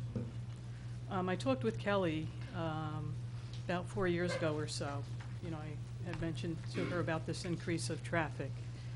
And NextGen, they indicated that they were committed to inform and involve the public and to engage with the communities. So, you know, I'm hoping that, you know, we were involved in some way, and if we weren't, if we maybe can help shift some of this going forward. A couple days after I had seen all of that traffic, there was an article in the Record. And this one relates to Teterboro Airport, because I guess now Teterboro is now having all of these big jets. And I don't know if that is what has contributed to this. And talking about Hackensack and how they're now protesting and fighting. And I think even it was either Channel 2 or Channel 12 that same day was interviewing people from Hackensack. And they were, you know, stating their complaints of the lowness and the loudness, and how they don't even live close to these airports. Well, Ringwood is triple the distance than Hackensack is. And it has impacted, you know, sitting outside, and as I said, these are very low. About 3 times now I've even seen, and maybe it's from a land perspective, I saw one going this way and one coming this way, and I swore they were almost gonna hit each other. How they didn't, I don't know, but it had to be on air traffic controllers as near collisions. And I've even now been seeing them one under the other coming in. And I guess flying by the landmarks, the reservoir is a big landmark for them. And with the construction of the Westbrook Bridge, they're banking from that way, coming over Skyline, and I know they're following Skyline Drive. So Hackensack is saying, and Mawa was saying, they have schools and businesses in the area. Well, coming down Skyline Drive, they're coming over our business district. We have Peter Cooper School, used to have St. Catherine's, no longer there. We have the Countryside Daycare that's there. We have Peter Cooper School because they're coming that way. Lakeland, which is in Wanacue, but we have a lot of Ringwood students there. So I was just hoping that, you know, if we weren't involved, you know, if we can start getting involved, because there is substantial increase in plane traffic and very, very low. And at night, they fly even lower, you know, as they come over. Hearing everybody else, I understand your plates are full, but whatever we can do to make it known that Ringwood cares too. Thank you. Thank you. All right, I'd like to move to close public session right now, and any other questions can be discussed in the second public session, so we can move on and have the budget presentation made and have these orders speak on the budget. Can I have a motion?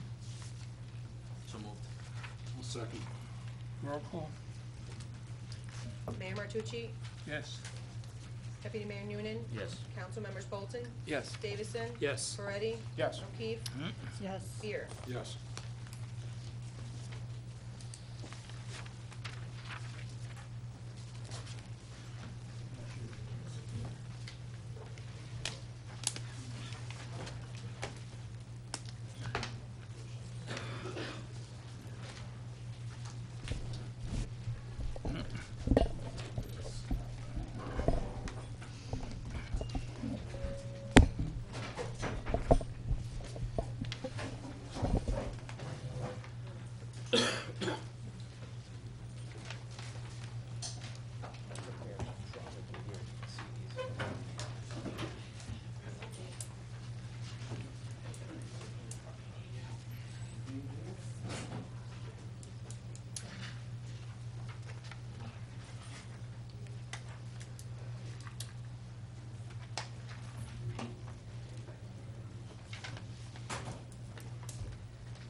see?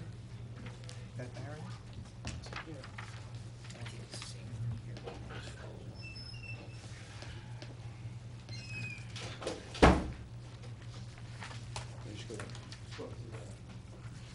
Slideshow. Sorry that my back here, guys. I'll see what I can do to, you should get rid of that. Go up top to slideshow, Deb. Yeah, there you go. From the beginning, there you go.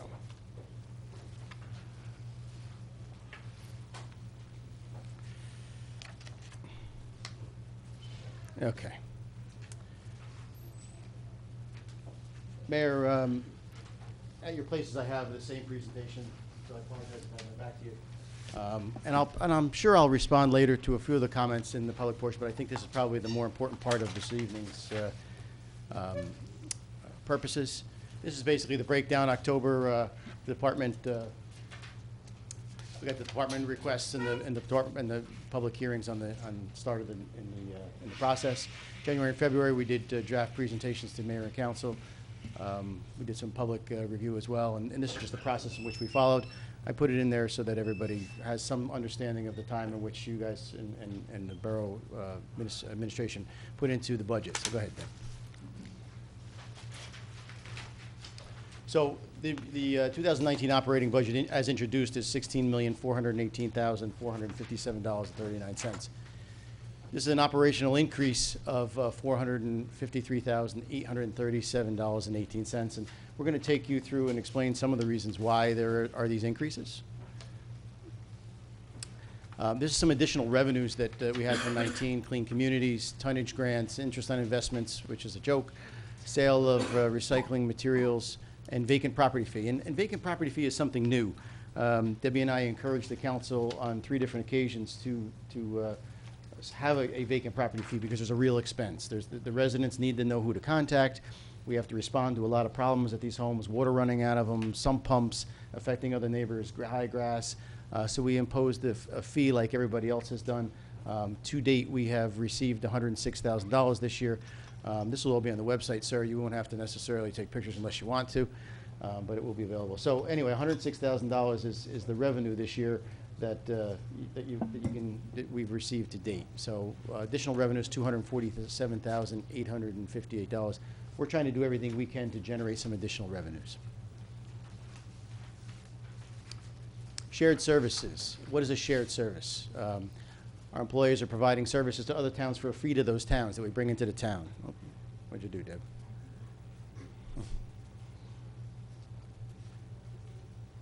Just go, there you go. So we do a shared service. We take care of the streets and roads that are landlocked, but for Bloomingdale, $38,000. We do, I don't know why that's doing that. Stormwater cleaning for Pompton Lakes, construction official with Wanacue, and Debbie runs the CFO finance office in Pompton Lakes for a total of $138,494. What does that mean? Everybody says, well, it's $138,000, no big deal. Well, when you put that into perspective, $138,000 generates the same revenue to the borough as 1 3/4 Fieldstone shopping centers. 1 3/4 Fieldstone shopping centers is what we would have to build somewhere to generate that kind of money. So this money right here is all money that borough employees are doing over and above. Yes, there are some costs to a few of those things, but most of it is all profit for the borough of Ringwood. So I point that out because it's important for you guys to understand what that really means. We should try to do more shared services if we possibly can without affecting our services. Surplus is our next slide. This is the balance of surplus, December 31st, 2017. Surplus used in 2018, $1,268,000. The balance of December 31st, 2018 is $2,550,651.97. This year, because we didn't generate as much as we did last year we used $1,268,000. This year, because we didn't generate as much, we're only using $1.2 million, and we're leaving a remaining surplus of $1,350,000. This is the surplus balances from 2015. As you can see, the balances are declining. So when you start to see declining surpluses and declining taxes, you may want to consider that you need to do something. which is why I might have made the kind of comments that I have in the past to get this council to look at some zoning and things. I think you've heard me talk about that at the last bunch of meetings. But here's the surplus balances since 2015. It's kind of small, but when you see it on the website, you'll be able to look at it in more detail. These are the appropriations and the budget dollar distributions. It talks up top. Here's the list of all the areas, the dollar amounts, and the percentage of the budget, totaling the $16 million. So that, you'll be able to see that better in your handout and also on the website. This will show you a little bit better that same dollar amount as you can see. I'll give you the top 5. The police department is probably the first. DPW is the second. Our insurance is third in terms of costs. Our pension and FICA, unemployment, whatever, is fourth. And fifth is our garbage and recycling. That's how it breaks down in terms of the top 5 expenses for the borough of Ringwood. Salary distribution. This is just a depiction of each department, what percentage of salary goes to that department. Stands to reason that DPW and the police department are the largest. The police department obviously has 3 shifts, 24/7 operation. The Department of Public Works has 25 square miles to take care of. We also have a 7-day-a-week operation because we have water departments that come in all weekend long. We also have snow and ice, so we have a lot of calls. So it stands to reason that those are the 2 largest budgets for salary and wages in the borough. What are some of the things that increased this year are fixed budgets? Now, we talked about earlier that the increase to the budget is $453,837.18. That's what our budget increase is in operations. This year, pension for the borough employees went up $50,639. Fixed costs that we really don't have a lot of control over. The police department, PFRS, that's their police pension, went up $100,000, $798.58. That's just a fixed cost that went up. Curbside collection, the council approved a new increased contract for $208,620, so that has to be raised. Our insurance company for our multi-line, which is our liability and whatnot, had an increase of $18,148.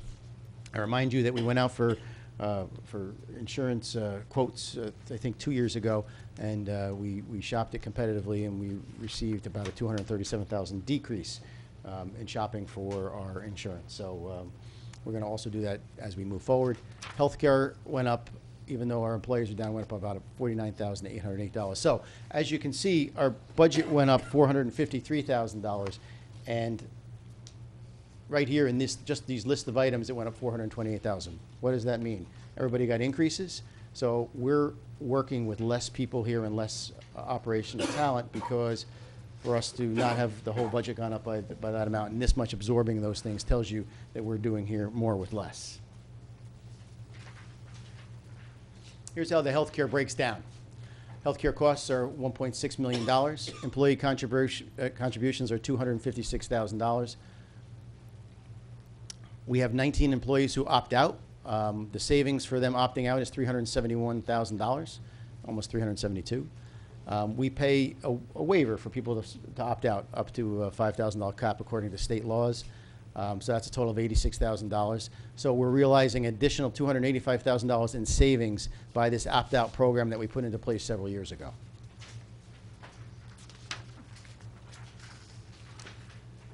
A gentleman talked a little bit about death spiral earlier. Well, this talks about the death spiral a little bit. And we have a declining ratables. We have the reservoir going down in 2017, 2018, and 19 by approximately 7.6% in 18, 8.8% in 19, our largest taxpayer. We have the good news is our residential tax base is going up slightly. Not a lot, but it's going up slightly. Our farmland assessment is going down. Our commercial industrial is going down.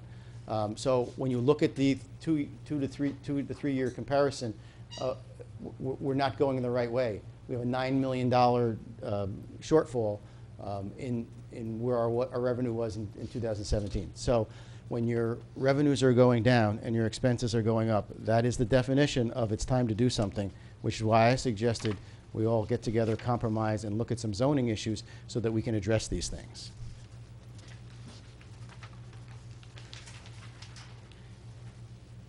This is the average assessed home tax increase at the municipal level, and this goes back to 2007. As you can see, we're pretty consistent over the years. Obviously, we had Hurricane Sandy, and we had, the bailout of the state aid, which every municipality had that crisis. But generally speaking, we're pretty consistent. Last year, we had a rate increase of $69.73 for the average $300,000 home. This year, based upon the budget we presented, it's $49.35. And the average home this year is $302,334.00.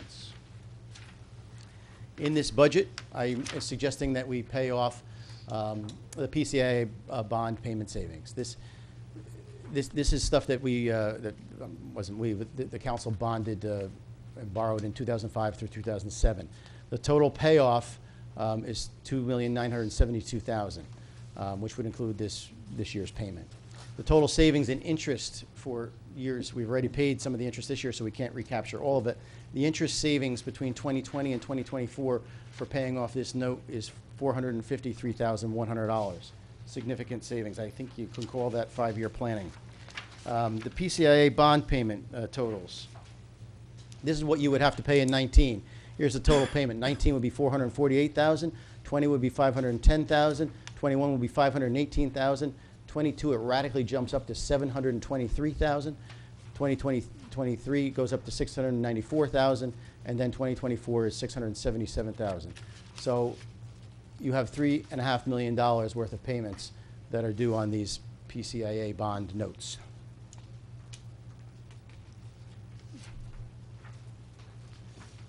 In addition, that same year they did a general refunding. I think these were old sewer bonds, I'm not sure. There's $445,000 balance, which would include this year's payment. This doesn't have as much interest on it. The interest would be $15,000 for 20 and 21. This is an interesting slide. This tells you everything that they did with that money. What did the council do with this money? What are we actually paying off? 2005 bond ordinance appropriating $1.6 million, average useful life 12.6 years. It goes on to talk about the construction of Borough Garage, retaining walls, basketball courts for Upper Ringwood, rehabilitation of siltation chambers, Erskine, West Circle, extension of discharge pipes for Erskine, reconstruction of Erskine stairs, new dump truck, hydraulic lifts, computer equipment, cameras, and police department. 2006, additional money for the Borough Garage, fencing, paving, rehabilitation for roof, doors, municipal buildings, drainage intersections, purchased 2 new dump trucks, 1 backhoe, 1 tractor, police department alarm monitoring system, recording management system, and then acquisition of some properties. 2007, more money for the Borough Garage, Lower Ryerson School, remediation of some private property on Fountain Drive, and some drainage projects and water drainage projects. This is not a water bond. This is only municipal bonds. Acquisition of a new loader and acquisition of new equipment for computers for the police department. Folks, the dump trucks in the first section are no longer in use. They're no longer with us. The computers have been far outlived their useful life. The cameras for the police department are gone. 1 of the 2 dump trucks in 2006 are gone. The police department alarm system and recording systems have been replaced. The stairs have never been rebuilt in Erskine. I don't know where that money went to. That was before my time. The acquisition of the loader, that's gone. And in 2007, the acquisition of the equipment, and including computers in the police department, are also been replaced. So to be paying 5 more years interest on stuff that we no longer have doesn't make any sense when you're paying 5% interest. So that's why we included this in this year's budget. So to recap, the PCA bond is $2.972 million, $2,972,000. $445,000 for the general refunding, for a total reduction of $3,417,000. How will this plan affect you for the next 5 years? Well, we went over that before. This is just kind of a duplicate of just the actual savings that's going to reflect over the next couple of years. What will this do for the capital reserve damage claim? The balance as of when we did the presentation was $4,401,000. We subtract out the PCIA loan and the general refunding, and you leave a balance of $984,003.96. The next slide shows where we are in the tax comparison for Passaic County. As you can see, we are just about, with the exception of total, just about either equal to or lower than most. This just simply depicts the difference in appropriations between the 2018 and 2019. So 2019 budget summary, the budget, it was introduced at $16,418,457.39. The increase was $453,837.18. We're under the appropriation spending cap by $736,808. The average assessed home is $302,344. And the increase to the average home this year from only the borough of Ringwood, obviously, remember, we're 20, how much percent? We don't know, about 22% of the actual tax bill that you receive is $49.35. Contained within our budget is a water department budget. I thought I'd give you a little breakdown of that. The budget introduced is $1,606,700. The operation budget decrease from 2018 is $57,653.97. We can only budget for what the revenues we received from last year. Here's where the water revenues are over the last couple of years. We had a hard time making our revenues last year, but we made them. The year before, we did not make our revenues, so we had to raise extra funding to pay back the overage. This is the surplus in the water department. 15, we didn't have any. 16, we had $77,000. 17, we had $47,000. 18, 64, and 19, 77. And this is the distribution. This is the salary distribution for the water department. It's a much smaller department, but the percentages is still apply.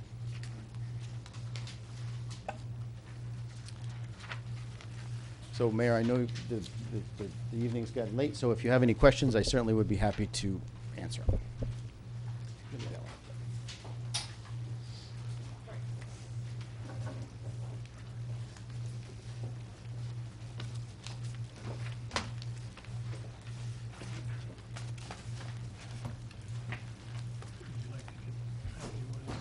What's that? You certainly can if you want. I'm going to get my glasses again. Do you want to have the orders? I got it. Thank you.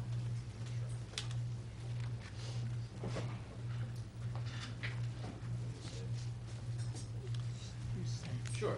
Good evening, everybody. My name is John Mooney. I'm with Nissabachi, your auditors. Mr. Heck stole a lot of my thunder as to what I was going to present to you all tonight. So I got to tell you, I do about 10 budgets a year within the firm, and I never have any municipality put it up like this and show everybody exactly what's going on with the budget. So I give you a lot of credit for that. I mean, like I said, you did that and you stole my thunder from what I was going to say. Tonight I'm here to answer any questions that you may have on the upcoming the ordinance and the resolution prior to the adoption of the budget. And I'll be here to answer any questions from the public about the budget and any of your questions about the budget as well. Just a couple of quick things. You were a state review year this year. This afternoon we were able to clear out all the points with the state. So the state has given the budget the blessing to go ahead and hold a hearing tonight and adopt if that's what you choose to do so. So again, thank you very much, and I'll stand off to the side if you have any questions that come up with anything that you have. Maybe before you go, because I usually do a bad job of explaining Sure. what the ordinance is to exceed the municipal budget cap and establish a cap budget. So if you could explain it, maybe you could do a better job than I usually do. Absolutely. I'll give it my best. What you have before the budget is you have the COLA ordinance. This is the adoption or the hearing of the COLA ordinance. What the state allows you to do, every municipality within the state of New Jersey, is to increase prior year appropriations by 2.5%. By passing the COLA ordinance, it used to be within the budget itself, but this year, or since I believe it was like 1997, you now have to do it by resolution. And by doing it by resolution, it allows you to exceed it by 3.5%. So it gives you a little bit more cushion. It takes you from 2.5% to 3.5% this year. It does not authorize any spending whatsoever. It is the cap. So on one of your slides, and it's this one, your cap, you have the ability to exceed, you have the ability to take your appropriations 736,000 higher if you chose to do so. Obviously, with this budget, you're here, 736,000 is the cap. So what happens with that 736,000 through the passage of the COLA ordinance is that you're able to do what's called cap banking. Cap banking says the state will put that number on a piece of paper and put it aside for 2 years. If you should ever need that in the next 2 years' budgets, you're allowed to take that in and use that to help your appropriations. If they decide to take something outside cap and move it inside, that's your cushion. The COLA ordinance does nothing more than gives you the maximum flexibility when constructing your budget. Again, it does not authorize any spending whatsoever. Much better. Better? Much better. Could you, something that I think warrants clarification Sure. every year, the surplus, what it is, how we use it, and what it means for our residents. Surplus, my best explanation of surplus is what you have at the end of the day when all your receivables come due and all your payables are paid. It's that pot of money left over that you utilize in subsequent years to help you fund budgets. Okay, one of the things that I noticed with your surplus, it is coming down, but one of the factors that you use to help lift it up is deferred school tax, which you're gonna have a resolution on that coming up. That helps your surplus, I call it artificially, okay? You're allowed to defer up to half of the school tax by a state resolution years ago. You either had to defer in to have deferred school, opt in to have it, or you don't have it. A lot of my municipalities are out in Warren County. They're all on board with the deferred school tax. And what it does is it takes a payable off your balance sheet, and by taking that payable off, it lifts your surplus higher. That doesn't mean you don't pay it. You still pay the same amount of money to the school district. You make them whole annually, but it takes a liability off of your balance sheet and helps your surplus. This year, I think it's gonna increase your surplus a little under $300,000. All right, so if you take that out, if you pull that out of the surplus, your surplus would be coming down that much more quickly. Now, the only downside to that is because you're maxed out now on your deferred school tax. Only downside is you're part of a regional school, and what I've seen before is the equalized value or the equalization rates change from time to time. So if your value rises more quickly than your neighbors do, or if you have fewer kids in your, or more kids in your district or fewer kids, that changes the equalized rate. So if the regional school comes in and you have to pay them less because the levy's less, that's great because you're paying less in school taxes. But what happens is that deferred tax goes the other way.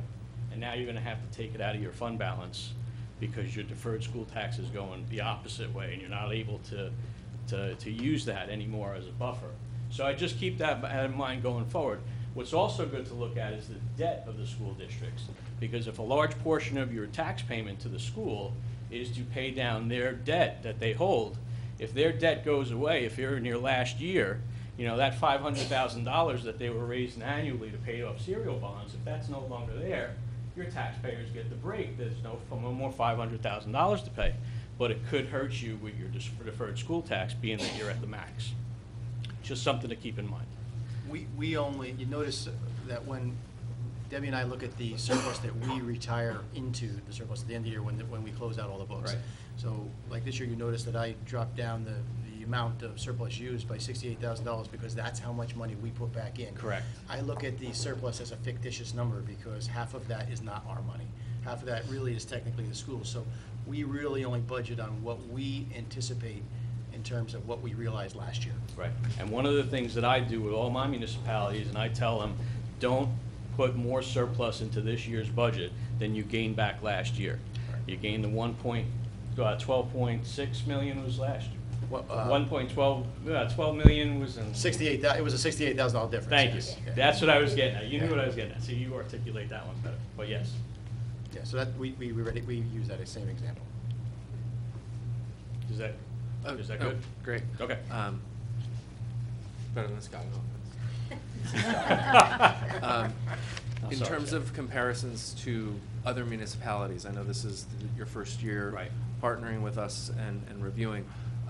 Is there any perspective that you would offer in terms of things that we are doing right, things that we could be doing better, opportunities?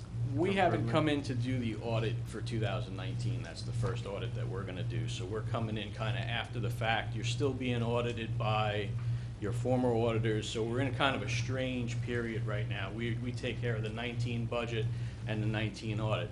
But just looking at what you have, and there's some assets within different funds, even before the meeting, Mr. Heck got in touch with me, he said, I'd really like to start looking at projections of where our debt is and where our capital plan is and all that. And I think that's a great idea. That's what you should have in place. And somebody else made mention to it when they came up about a 5-year plan and making that 5-year plan over and over again, looking at it year after year. If you take care of your capital needs and you look at debt long-term, I think those two things help you go the other way, start going the other way with surplus. It could be painful to taxpayers early on, because if you get yourself on some kind of payment plan that says, all right, we're gonna address X amount of debt this year, X amount of debt next year, and you stick to that plan, there could be some pain involved. But if it gets you going the other way with your surplus and you start getting a foothold on it and increasing it, you know, that's the one thing that I would look for you to do. Thank you. The settlement does help. That was one of the questions that came up in the budget review from the state. They wanted to know where we were pulling money in from, and, you know, they thought you were canceling reserves and doing all kinds of, no. So they need to calm down just a little bit, but hopefully we got them in check. How often does the state review our budget, or what percentage of the town? One time every 3 years, unless you're facing some kind of crisis or something fraudulent going on in your municipality, then they'll want to look at it a couple of years in a row. But it's a 3-year cycle. We have a, as you know, a regional high school. Yes. And one of my complaints forever is we get handed the bill. Yep. And we have really no idea really what the makeup is. Sure. It always seems as though there's, you know, if you use basic statistics, Ringwood always has more students than Wanacue. Right. And it just, law of averages, you more expected to seesaw. Couple of years, one town's up, couple of years, the other town's up. But to have it consistent, that Ringwood has more students, Yeah. I have a hard time buying that. Well, I do a couple of studies for a few different regional schools every year at tax time. You know, when they come out and they put their budgets together, the only thing that the school has control over is the number of tax dollars that they ask their municipalities for. They have no say in how that gets apportioned out to each municipality. That's all the basis of the equalized rate, and that's done by the state of New Jersey. So it's all equalized value plus the number of students in your total district and the number of students going to the regional high school or the regional school. So there's really, it could fluctuate year after year. That's why I caution you, when you're at your max with that deferred school tax, you just gotta keep in mind that sometime it could go the other way and it could hurt you just the way it's helping you now. Like you said, you know, it's a fictitious number. I call it an artificial. I don't like to use fictitious in my line of business. So an artificial inflator. Keep going with that one. Okay. Since we don't use it, I'm not concerned about it. Other questions? Okay.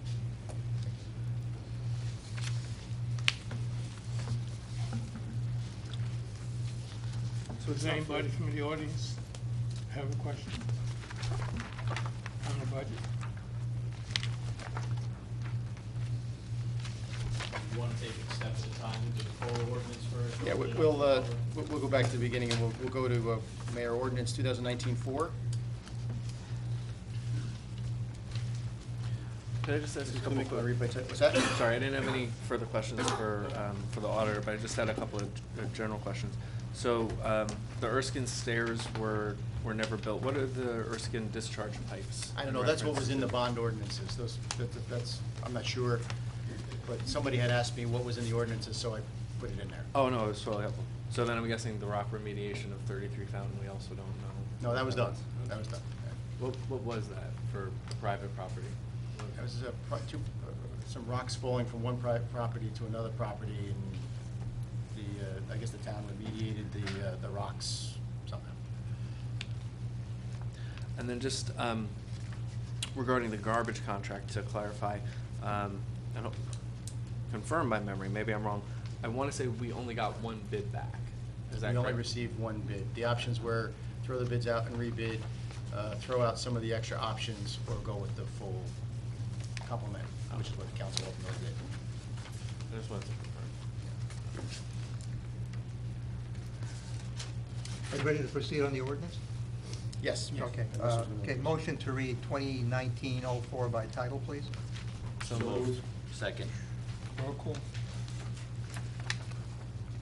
Mayor Martucci? Yes. Deputy Mayor Noonan? Yes. Councilmembers Bolton? Yes. Davison? Yes. Moretti? Yes. O'Keefe? Yes. Spear? Okay, calendar year 2019 ordinance to exceed the municipal budget appropriation limit and to establish a cap bank in accordance with NJSA 48:4-45.14. Yeah, Mr. Mayor, the matter to be open to the public. Okay. Anyone from the public wishing to speak to the cap ordinance? Seeing no one, move to close. Second? Roll call. Mayor Martucci? Yes. Deputy Mayor Noonan? Yes. Councilmembers Bolton? Yes. Davison? Yes. Moretti? Yes. O'Keefe? Yes. Spear? Yes. Okay, I'll recite a resolution. Be it resolved that ordinance numbers, the ordinance number 2019-04 is read by title, is hereby adopted, and the municipal clerk is directed to publish copy of notice of same in the official newspaper of the municipality. Motion second, any discussion? So moved. Second. Roll call. Mayor Martucci? Yes. Deputy Mayor Noonan? Yes. Councilmembers Bolton? Yes. Davison? Yes. Moretti? Yes. O'Keefe? Yes. Spear? Yes.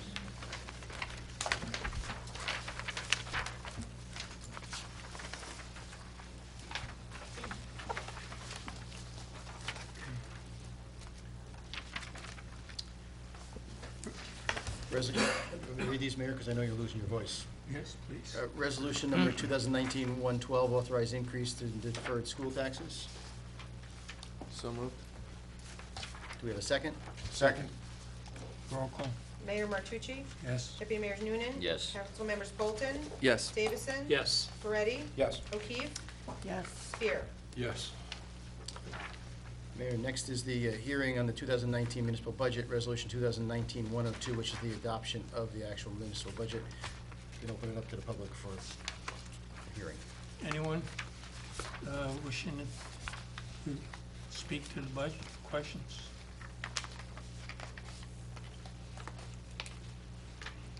Seeing no one, move to close. Second. Roll call.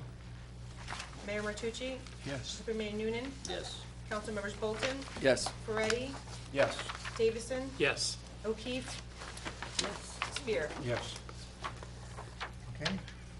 Okay, resolved, I'll just recite it as a resolve that the, that the municipal budget, this is resolution 2019-101, the municipal budget for 2019, being is hereby adopted.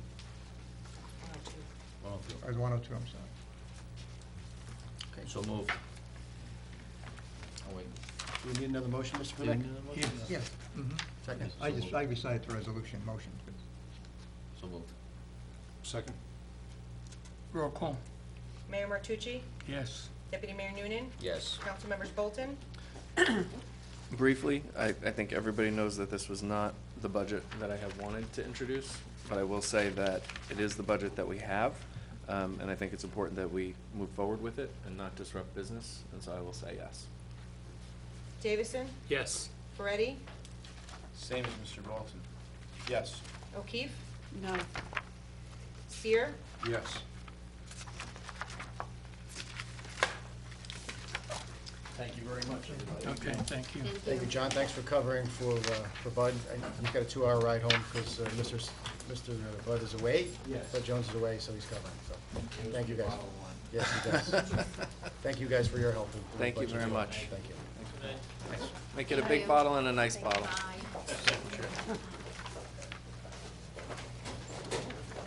All right, new business. Okay, these are introduction of ordinances, Mr. Mayor, okay? Regarding 2019-05, that's an ordinance, so I can have a motion to read by title. So moved. Second. Roll call. Mayor Martucci? Yes. Deputy Mayor Noonan? Yes. Council members Bolton? Yes. Davison? Yes. Moretti? Yes. O'Keefe? Yes. Spear? Yes. Okay, an ordinance amending Chapter 18, Water and Sewers, revised ordinance of the Borough of Ringwood, deleting sections 18-2.6 and 18-8.3, and amending language and fees for 18-9.1. Any discussion, explanation? Mayor, you want me to explain the ordinance? Yes, please. We're deleting, right now you have to get a certification of available municipal water. It's a $10 fee. We don't use it. And we also get a street opening permit if you're connecting to the water. And according to the old ordinance, we itemize the bills for a water hookup. With all the new codes, a lot of homes are going from 1/2 inch to 3/4 inch or 1 inch. Each home is different. We itemize the bills, we itemize the parts, we itemize the labor. We don't do that for any installation. For the connection fee, we ordinarily, there's a fee of $3,150 to connect into our water system if you don't have any, because you're buying into some of the infrastructure that has already been paid for by all the other water users. What this ordinance does is make a flat fee. It's much easier for the residents. They know exactly what they have to pay if they have to upgrade their service. We have to dig up the street, we have to tap the main. There's a lot of costs involved. So this ordinance deletes the certification and paying the fee to see if there's water available, because we know there's water available. The street opening permits as well, and imposes a $2,150 fee for reconnecting to the water system, which includes the water meter. And that's all that this ordinance does. Deletes those two things and adds that other charge. The connection fee is already existing, which is the second one below. Do these fees then cover the expenses of opening up the street the way a permit used Yes. to? Yeah. It's actually a little more than it used to be, but it's much easier. It's on average, I would say probably even more than on average. It'll cover all the expenses at this point. And when they're doing it, they often do all the digging and they do the patching of the streets. And it covers our labor, the meeting setting fees and so forth. But this cleans it up though, compared to what We did two this month. One was $1,186 and the other one was $1,300. They were not the hardest ones we've ever done, so.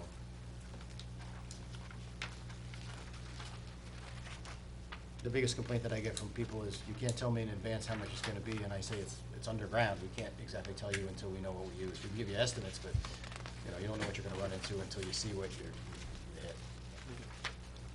That makes sense. All right. It's an introduction, so. Okay, resolve that ordinance 2019-05 as read by title is hereby introduced with second reading and public hearing to be held on June 18, 2019 at 7:30 PM at the municipal building, and the borough clerk is directed to publish a copy of the ordinance in the official newspaper of the municipality. So moved. Second? Roll call.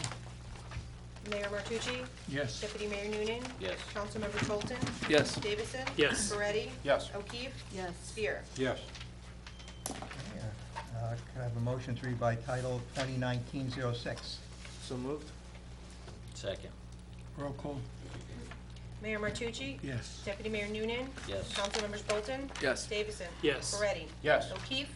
Yes. Spear? Yes. Okay, an ordinance amending ordinance number 2018-10, an ordinance fixing the salaries of the officers and employees of the Borough of Ringwood, County of Passaic, State of New Jersey.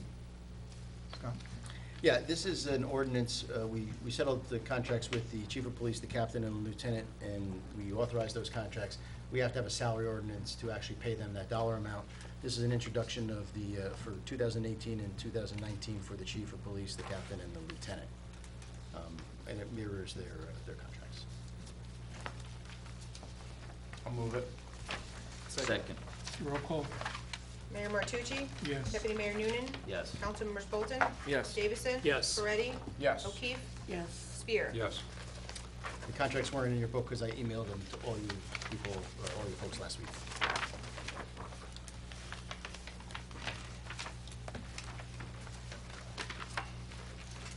Mayor, next we have resolutions. You want me to go through that? Yes, please. Resolution 2019-103. Okay, on the bill list, Mhm. can we break it up so that we can pull out this POA? I can do that without totals, yes. So we're gonna vote on the Slapoa Dam assessment fee separate? Yes, I asked the attention, right, Mayor? Yes. Yes. Resolution 2019-103, whereas the chief financial officer has certified that funds are available for the payment of the current bill list in the amount of $515,376.41. Supplemental payments in the amount of $3,429,635.85, and $12,040,947.74. Merchant service fees in the amount of $249.12. Listed to the following accounts. Now, I will remind everybody that the last bill list we held, because while it was distributed to all of you in the packet, it wasn't in your books. So we held it until this month, although they were payments to Lakeland and our school districts, which we did anyway. So that's why this bill list is higher. In the first supplemental bill list A, Ringwood Board of Education is receiving $1,605,943.00. Lakeland, $1,058,968.10. And the supplemental payment bills, which would, the list B, Ringwood receives again $1,605,943. Lakeland, $1,058,969.10. Passaic County, $3,044,526.20. So the supplemental bill list B is $8,374,350.48. So that's why you have a larger list this week, because we carried it from last meeting to this meeting. I distributed that to you the next morning when we realized that that wasn't copied on page 2. Questions? I have a terrible question. So, with the expense payments for each council member all in one bill list, how do we actually vote on that? Well, you, by resolution, you're pulling the Skyline rates. No, he's asking about the expense checks. Oh, I'm sorry. The expense checks are something that you all vote on. It's something that's contractually obligated, right, Mr. Chairman? Yeah. It's an ordinance. So there's no problem? Should be no problem with that. Okay. There would be no way we could pay it if you folks couldn't I vote on mean, it. literally, I had no practical solution, I just had to ask. It's like take a turn a month. If you guys would like. Necessity pulls in there. Okay. I do have an alternative. If you don't want to get that expense check, we can just give them all back, and then you won't have to vote on it. We'll avoid that conflict. There may be better uses for it. That's an expense check for, you attend a lot of things, you buy tickets, you use fuel. We don't compensate you for any of that stuff. This is something that has been in the budget. It's in it for a long time, and so that's why that's. Okay. So we need a motion and a second on the revised 2019-103. Motion. Second? Roll call.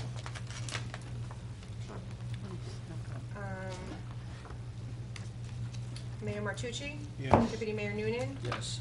Councilmembers Bolton? Yes. Davison? Yes. Moretti? Yes. O'Keefe? Yes. Spear? Yes. I'm going to need another resolution. 2019-117. Resolution 2019-117, whereas the Chief Financial Officer, you ready for me or no? Yeah. Whereas the Chief Financial Officer has certified the funds are available for the payment of the Slapoa Dam Assessment Fund in the amount of $43,178.60 to be credited to the appropriate account for payment. So moved. And that's payment number 20. Second. Roll call. Mayor Martucci? Abstain. Deputy Mayor Noonan? Yes. Councilmembers Bolton? Yes. Davison? Yes. Moretti? Yes. O'Keefe? Yes. Spear? Abstain. Where traditionally we pull that out, I'm sorry we didn't do that. Resolution 2019-104, whereas a contract was awarded to J. Fletcher Kramer and Sons using the Morris County Co-op for the beam and guardrail, contract number 1, Borough of Ringwood, 2019-5. And whereas the Borough Engineer has submitted and recommends payment in the amount of $10,837.50, invoice number C19183605, dated April 25th, 2019, for the work completed. Now therefore be it resolved, the Municipal Council of the Borough of Ringwood approves the payment in the amount of $10,837.50 to J. Fletcher Kramer of Hackensack, New Jersey, subject to the receipt of the certified payroll records and the monthly manning reports as required by contract specifications. And we recover some of these costs from their insurance companies, right? Some of these costs, I bill the Recover insurance from the companies auto when there's car insurance? accidents. Gotcha. Not all of them are recoverable because we don't always know them. We only usually know them when we tow the car away, but if we know, we bill them. For the Skylands Road one, after the insurance companies, is the county an avenue for reimbursement since it's an intersection with 511? The county, I don't know, I'd have to ask Jeff whether the county took any ownership. It's right at the, I don't know which, sometimes they'll pay for it, sometimes they won't. They'll say it's on your approach. So, I would have to ask Jeff where that broke. Okay. I'm hoping the county gets up to, they have a lot of guardrails that, so I talked to the administrator about it. He was gonna try and get that taken care of. I'm sorry, Nicole, where do we? We need a motion and a second Motion for and a second. 2019-104. So moved. Second? Roll call. Mayor Martucci? Yes. Deputy Mayor Noonan? Yes. Councilmembers Bolton? Yes. Davison? Yes. Moretti? Yes. O'Keefe? Yes. Spear? Yes. Mayor, do you want me to keep on reading for the consent agenda since you seem to have no voice this evening? If you don't mind. Okay. 2019-105, the mayor and council of the Borough of Ringwood has reviewed the consent agenda consisting of various proposed resolutions. Now therefore be it resolved that the following resolutions on the consent agenda are hereby approved. 2019-105 is the approval of the actual consent agenda. 2019-106 is authorized redemption of a tax sale certificate. 2019-107 is a refund overpayment, first and second quarter taxes, block 220, lots 3, in the amount of $5,151.44. Approval of payroll transfers for April 2019. Establish a health department cash drawer. 2010, approval of discharge fireworks for Cupsaw Lake Improvement Association sponsored event held on September 21st, 2019, with a rain date of the 22nd, 2019. In 2019-111, authorized water credit. Mr. Hacker, Mr. Mayor, I recommend 110 be pulled. You want to handle that separately? Yes, and I'll tell you the reason. I think now that, I understand we have 3 residents at Cupsaw Lake that they abstain from that as a matter of course for the time being. Okay. So we'll be voting on 105 through 109 and 111. So I need a motion and a second. Motion. Second. Roll call. Mayor Martucci? Yes. Deputy Mayor Noonan? Yes. Councilmembers Bolton? Yes. Davison? Yes. Moretti? Yes. O'Keefe? Yes. Spear? Yes. Nicole, I'm sorry, but your resolution numbers are going to be a disaster tomorrow. You have a resolution for number 2019-110, just leave it that way? Yep. Yes? Sure. Okay. This is approval of discharge of fireworks at Cupsaw Lake for the Cupsaw Lake Improvement Association sponsored event to be held on September 21st, 2019, with a rain date of the 22nd. Make that motion. Second. Mayor Martucci? Yes. Deputy Mayor Noonan? Abstain. Councilmembers Bolton? Abstain? Davison? Yes. Moretti? Yes. O'Keefe? Abstain. Spear? Yes.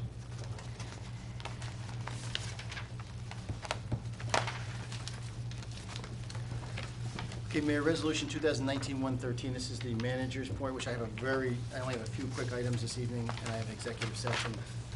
I'm not going to take you through all the correspondence that we had. I just put that in the packet for all of your information. Resolution 2019-113, be it resolved, the Municipal Council of the Borough of Ringwood hereby authorizes the payment to Day Chevy of Monroeville, Pennsylvania, in the amount of $35,273.80 for the purchase of a 2019 Chevy Tahoe Police Pursuit Vehicle, four-wheel drive. They are the state contract vendor, or, yes, state contract. Is there a motion? So moved. Second. Roll call. Mayor Martucci? Yes. Deputy Mayor Noonan? Yes. Councilmembers Bolton? Yes. Davison? Yes. Moretti? Yes. O'Keefe? Yes. Spear? Yes. And every year we need to, well, Nicole is working in an acting capacity. Every year you have to renew the borough clerk's designation, acting designation. I have a resolution for this evening, Resolution 2019-114. Whereas the acting clerk designates expires at the end of business Friday, May 31st. Now therefore be it resolved that the municipal council of the borough of Ringwood hereby extends the designation for Nicole Langenmeyer as acting municipal clerk from June 1st, 2019 to May 31st, 2020, at an annual salary of $35,700. Be it further resolved that Nicole's salary be increased $5,000 upon obtaining the status of the municipal clerk, and subsequent increases will be determined by the municipal council thereafter. I'm happy to report that Nicole has taken all of her classes except for one, right? No, all my classes are complete, I just need to take the state exam. She takes the final exam. She's taken all of her classes.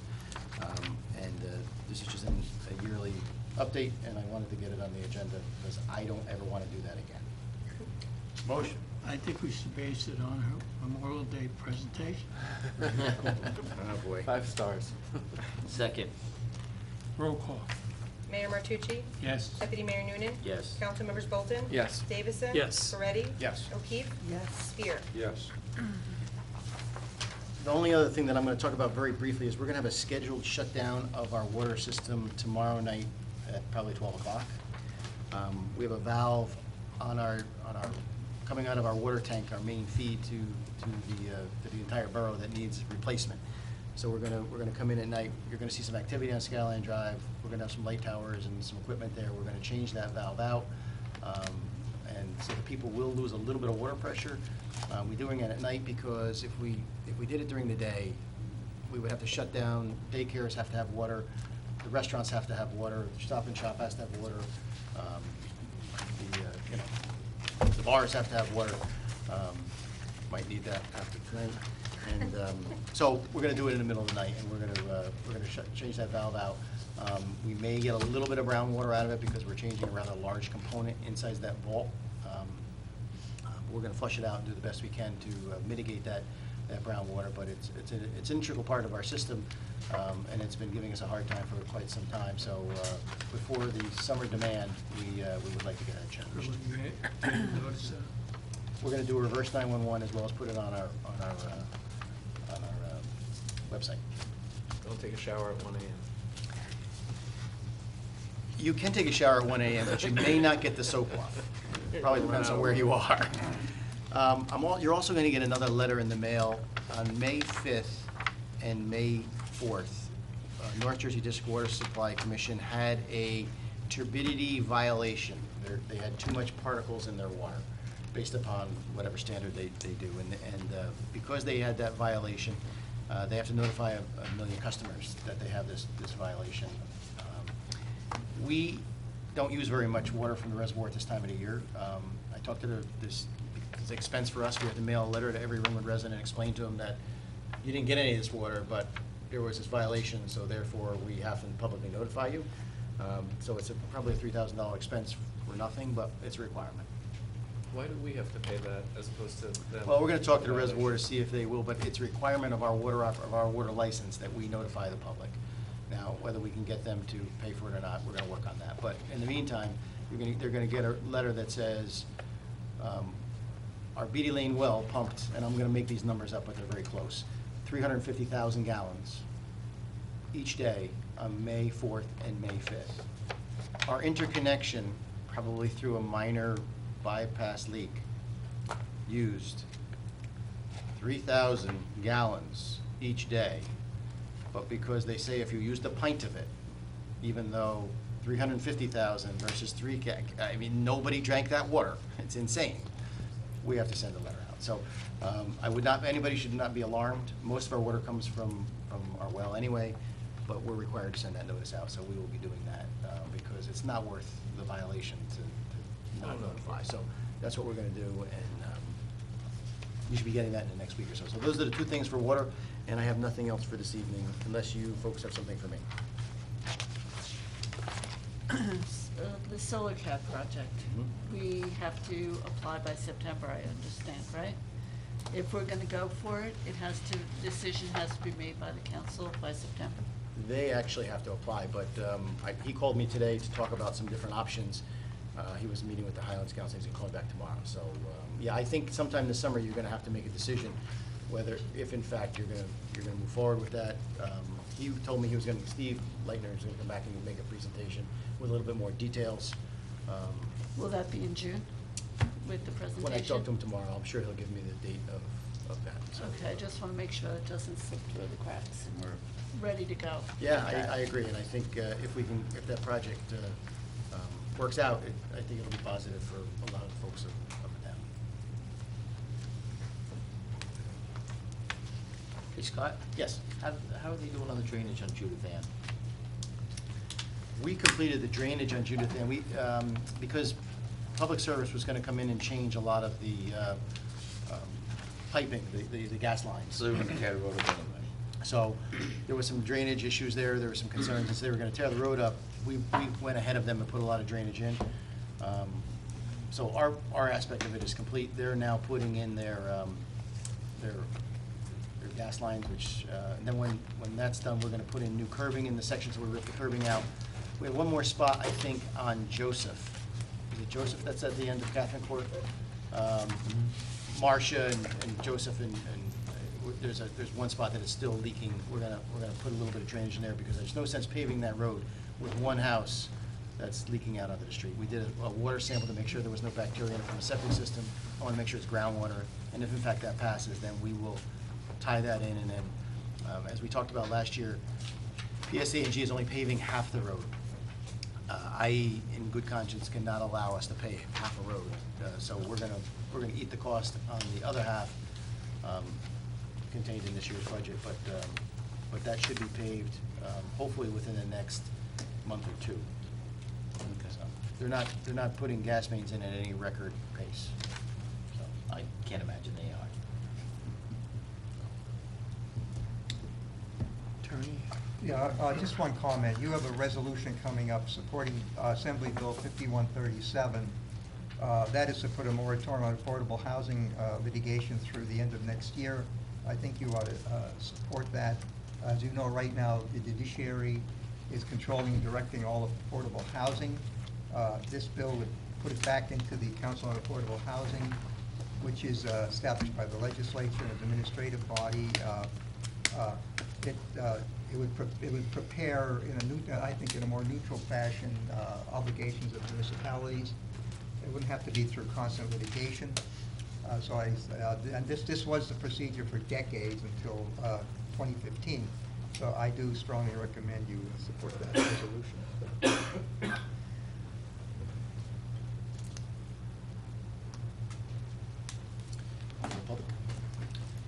Yeah.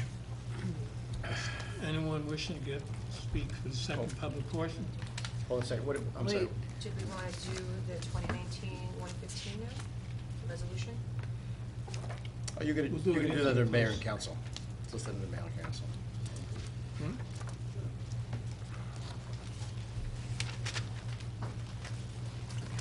Jim Martin again. First off, your budget presentation, outstanding, really good, it was. No, it explained every facet of the finances of the town, I thought it was good. Twice during it, you did refer to the master plan. That's a payment schedule and a forecast, that's not a master plan, I think we can both agree on that. Well, there's master plan in zoning, and there's their 5-year plan in finance. That's still not a master plan. No, but. That's a projection. But it is part of a 5-year Okay. program. No, I'm just saying that our current master plan as published on your website is 7 years out of date. I'll And take a look at it. substituting this for that are two different animals, so. I will certainly take a Just look point at of correction. the master plan on the website, yes. It's the master plan. And the other thing, I agree with you completely on that water reporting thing. That was. Insane. It is, there's no other way to put it. If you're getting a trickle amount and you have to go through that expense, and again, this is an expense the town pays, I'm assuming, to do this reporting. Yes. not the reservoir or anybody else. It's just, that's dumb regulation, that's all I gotta say.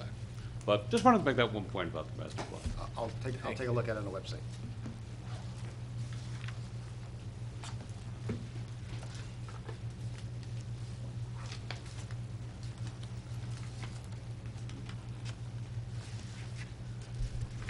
Does it work?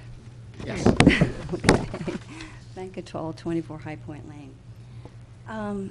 Scott, could you just explain turbidity again to me? I mean, I knew what it was years ago, I forgot. Turbidity is, there's particles in the water. When you look at water, if you have like sandy or grit or something, and there's turbidity, when there's Yeah, particles mixed in can with you the water. see it, like when if you've got water in a bowl, can you see the turbidity? Probably. There's a test that they do that determines the turbidity of the water and the amount of particles that are floating inside of the water molecule. Because, I don't know, when I put my water out for my dog, I'm actually using my bottled water now, it always has like bubbles in it. That's air. All day long? Sometimes what happens, if you pour a glass of water, clear glass of water, and it clears from the bottom to the top, Yeah. that's air. Right. And that's air molecules in your water. There could be a pinhole leak in one of your lines. There could be a pinhole. Your water diffuser could be creating some air. That's air. If it's particles and brown, and that's different. So it that's would be turbidity. discolored, you're saying? if it Not was necessarily discolored. It would be cloudier, but not from an air. Okay, because they just stay there all day long. I mean, in the bowl, there's like bubbles, and I would assume it was air, it would like dissipate. So, I could certainly have them come check. yeah, I mean, So, because yeah. They can, and at that point, they can tell you whether it's, I whether- sort of felt it, and it sort of feels gritty. Okay. I don't know, so If that's you- just a if you question. call- I've noticed it for quite a while, and when you started talking about it today, I said, well, maybe that's what it is. You could have a pinhole leak in your meter. There could be a couple of different things, but if we can I'll have the water call. department come check, I yeah. appreciate it, thanks. I also see that I'm part of the closed session tonight on litigation. Could I request that in open? Because I don't know what the heck's going on. And I guess I'm suing you guys for some reason, but I'm not, really. I made a complaint to Oprah. So can I request that in open session so that I know what's going on with me? Well, you're part of the case and you don't know what's going on? No. No? No. How do I know? This is 2 years ago. I lodged a complaint because I didn't get my Oprah request. And I actually worked with Kelly, and she explained to me what I should do to get the request that I asked for. I followed her advice, and I still didn't receive the Oprah request. So I have no idea. I haven't heard anything from the state. It's about 2 years, and I think this is the second time I've been on the agenda. So I'm asking, can you tell me what's going on? Well, technically speaking, you're our adversary. Okay, All right? yeah. I don't, Mr. Eck, did you want to discuss this? Is Yes, there I have it any listed for- executive se- Well, I if have it it's, listed for executive if it's litigation strategy, I'm sorry. You're on the other strategy? side, so can't bring you in Boy, and discuss it Oprah's a publicly. big deal around here. I don't know. So, okay. Basically, I just want to talk about the letter you sent last meeting, Scott, and to the governor and the commissioners, et cetera, asking that Ringwood be compensated for hosting watershed land via the Watershed Moratorium Act. Yes. That's a dead end. And I don't know, I'm assuming you must know that if you send it every year. Councilman Spear, you were on the right track when you said that that this aid involved the Newark watershed towns. And you understood that the watershed aid was an act of legislation only for the communities that host the Newark watershed. And you did mention that someone called you and told you it was an act of legislation, but I guess you didn't, chose to Well, ignore that. I don't know, the Newark watershed, Wayne, Patterson, Passaic, Clifton, they're all on that list. So yes, it does take an act of legislation to change it, but they certainly don't have any watershed in Patterson for Newark Well, watershed, but let they me get just money. explain to you what it is. In 1989, the state placed a moratorium on watershed land, and it was really a precursor to the Highlands Act. And they placed a moratorium pending studies by the DEP about the watershed. And so meanwhile, Newark sued Jefferson Township for the loss of property values, and they won. So legislation was passed to offset this loss of tax revenue for towns in the Newark watershed. This aid is in the fiscal year budget, and it's about $3.4 million right now. And at this point, as you said, 56 municipalities receive this aid. West Milford hosts a big portion of the Newark watershed and benefits from this legislation.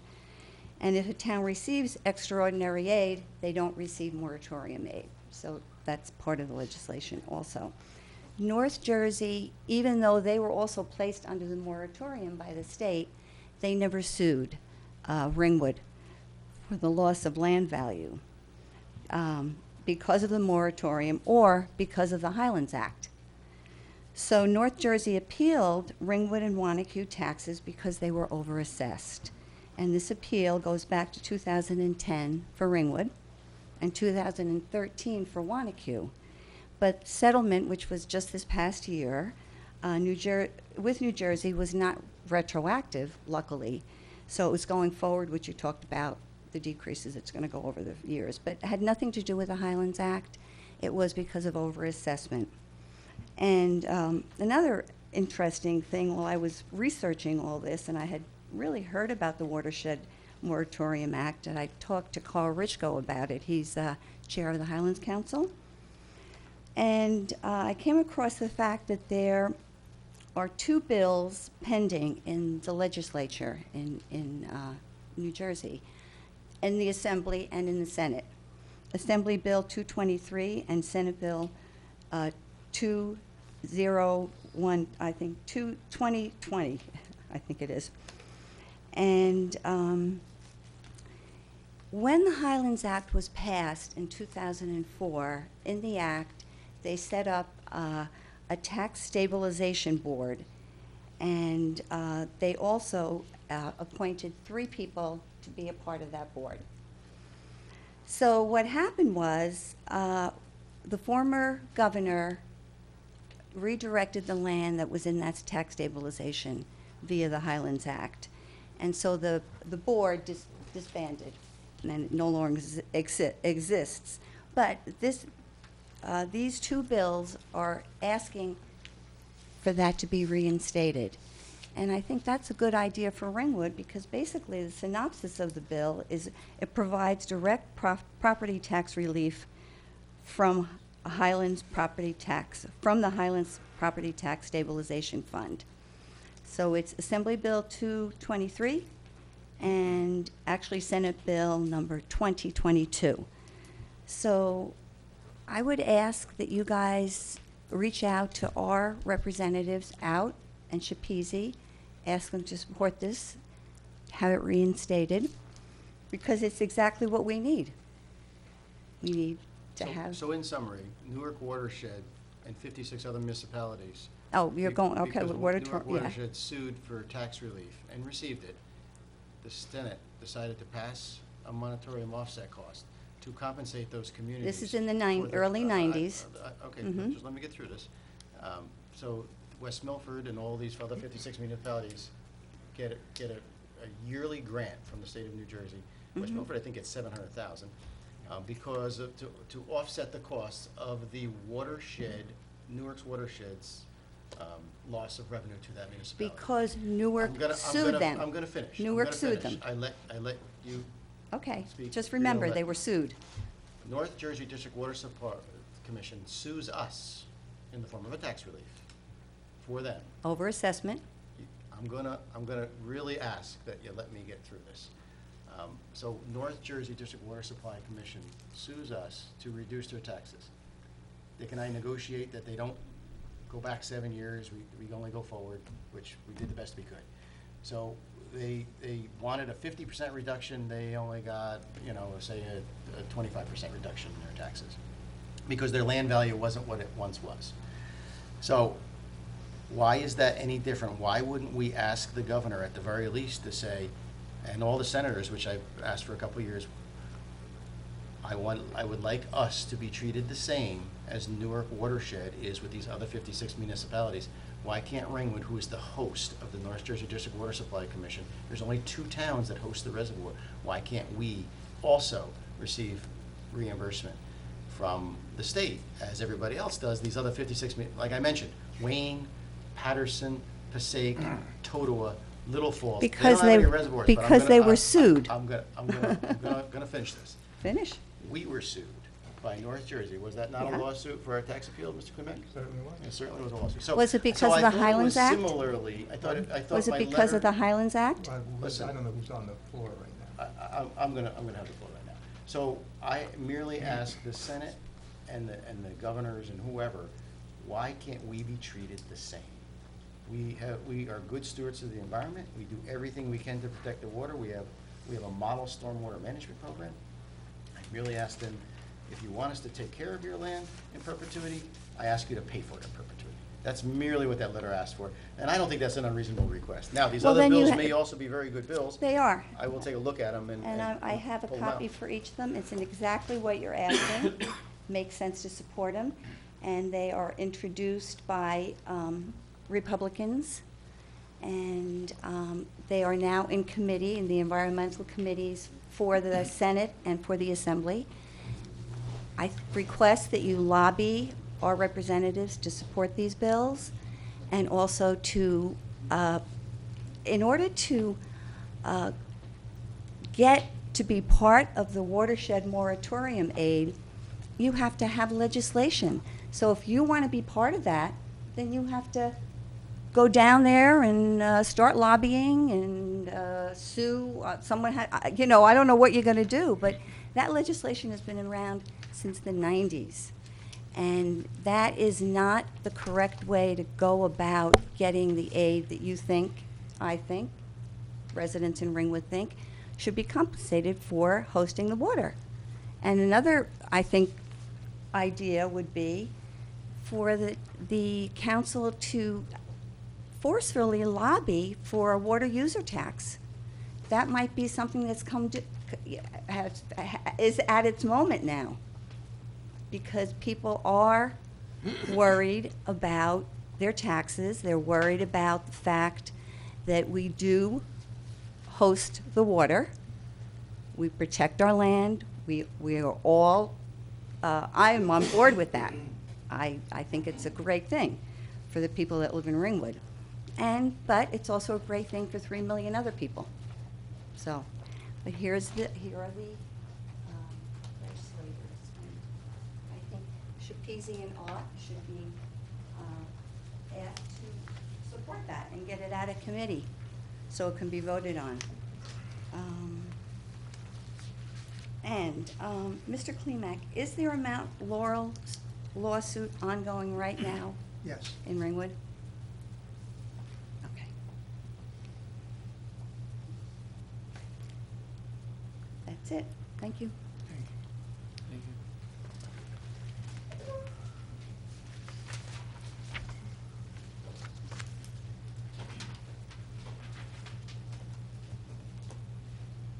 Hi, Ann Seebecker. I'm here with my other volunteer hat on behalf of the library. For those of you that don't know, I'm the vice president of the Ringwood Library Board.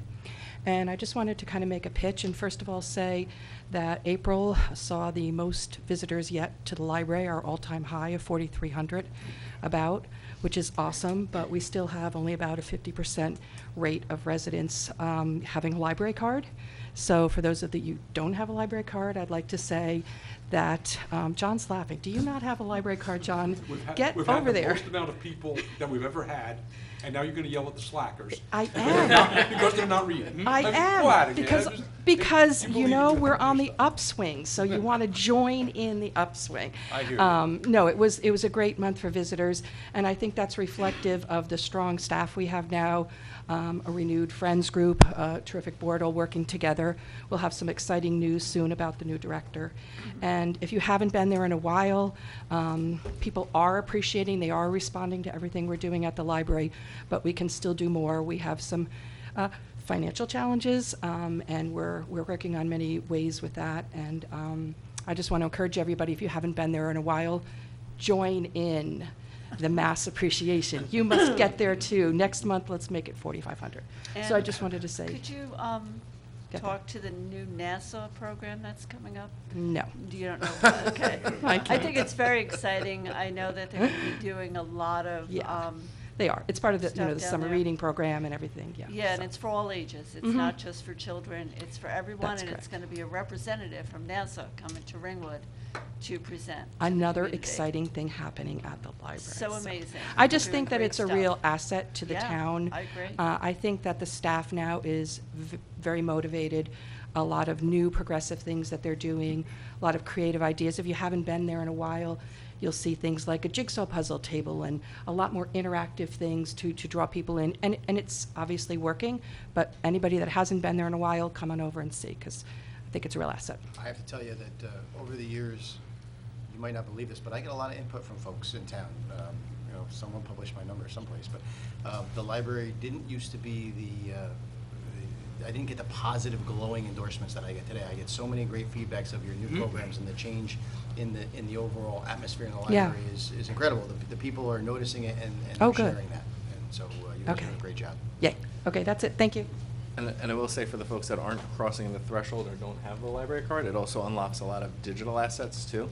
So there's like online subscriptions and honestly, half of which I haven't yet figured out, but I know that my library card is the way to use it. Well, our class supervisor now is Tom Hodgson.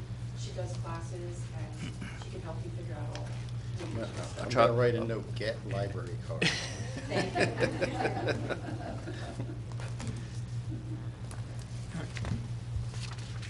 My old wife uses the audiobooks. Does that count? Can I get a motion? Seeing nobody else, I move to close. I'll second. Roll call. Mayor Martucci? Yes. Deputy Mayor Noonan? Yes. Councilmembers Bolton? Yes. Davison? Yes. Moretti? Yes. O'Keefe? Yes. Spear? Yes.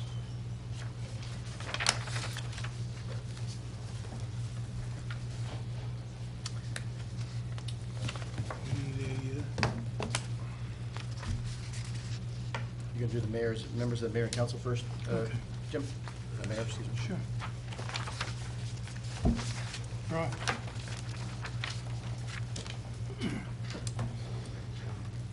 I don't have much tonight. But just want to honor the people who died serving this country.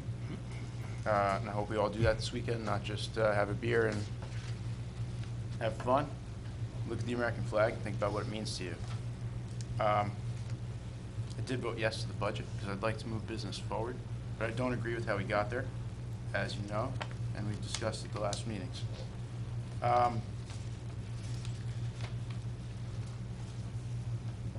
Somebody had mentioned to me, more than one person was concerned that we had spent all of that, the money that we got from Ford. That's not the case, as was on one of these slides. We still have almost $1 million left in that, just so the public's aware of that. We still have like $985,000. It's on the slide.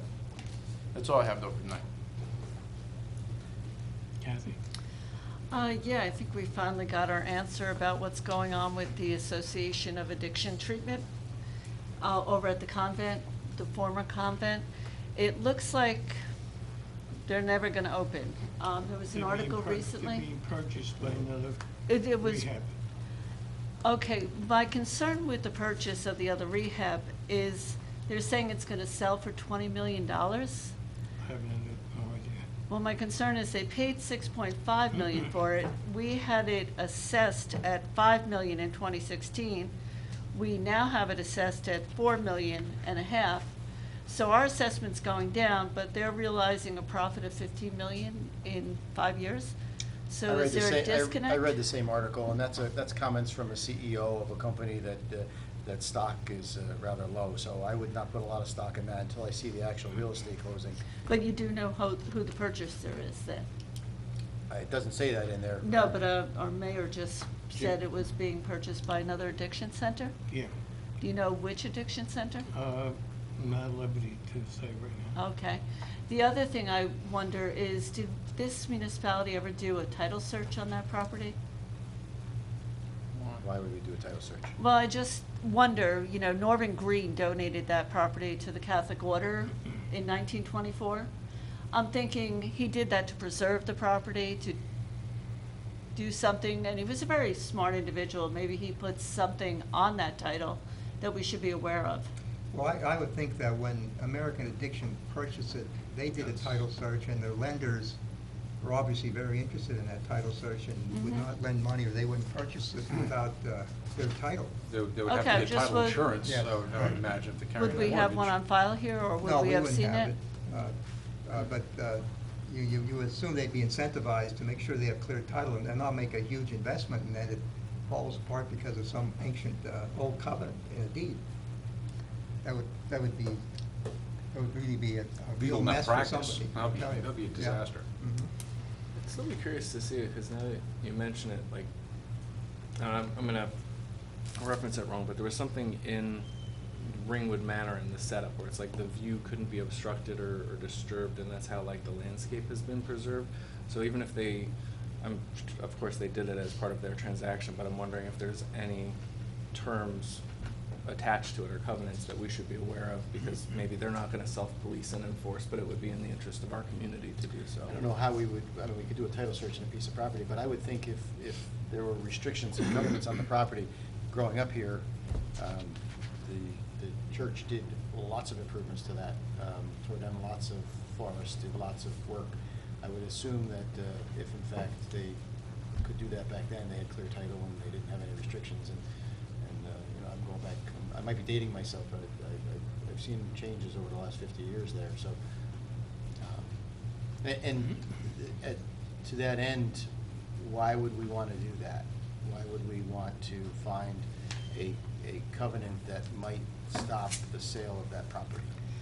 It wouldn't stop the sale of the property. The property's already been sold. It's just a matter of understanding. I mean, it's one of the most prominent properties in Ringwood, and it's right at the entrance practically, and across from Ringwood Manor.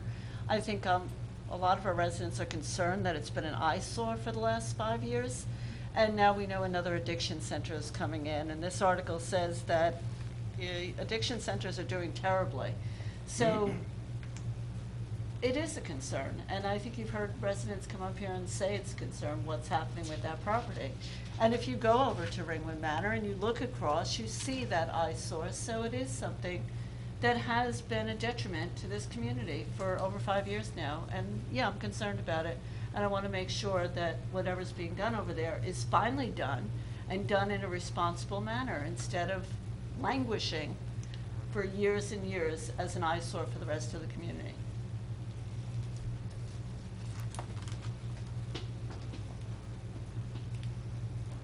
And yes, Memorial Day is coming up, and my brother is a Vietnam vet, and I know what it is to send somebody off to war. It's something that we should all recall and remember what they did for us and their service, and how important it is to all of our families and our country. Thank you. Brian? Starting with Memorial Day, I'll not only echo those sentiments, but congratulate Nicole on a great ceremony and putting that together. I thought it went really, really well. And I had the opportunity to talk with some of our county representatives afterwards, and they were really impressed with our poems that the students wrote. So for those who weren't able to join us, Victoria Mulligan won first place, Rachel Timmons won second, and Sierra Moen took third.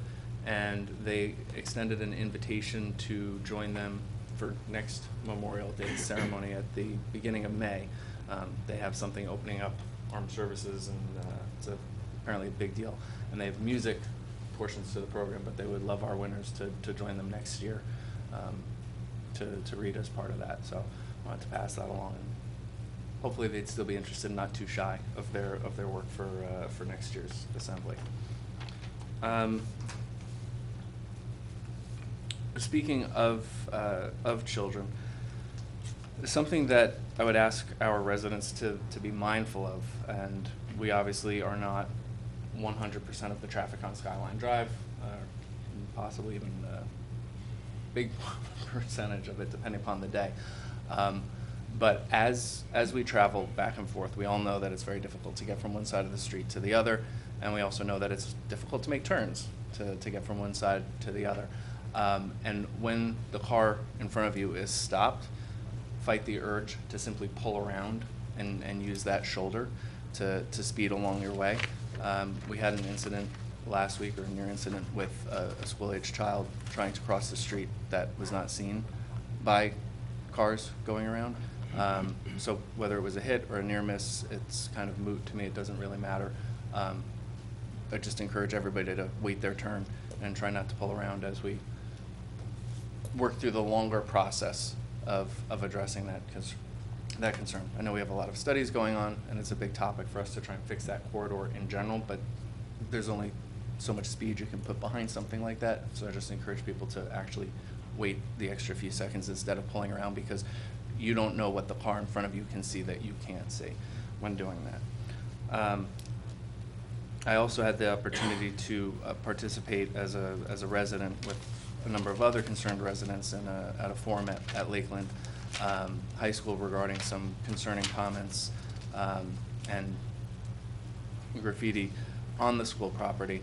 And without going on at length, I would just encourage parents to talk to their children about what is and is not funny when it comes to jokes, and to be kind to one another.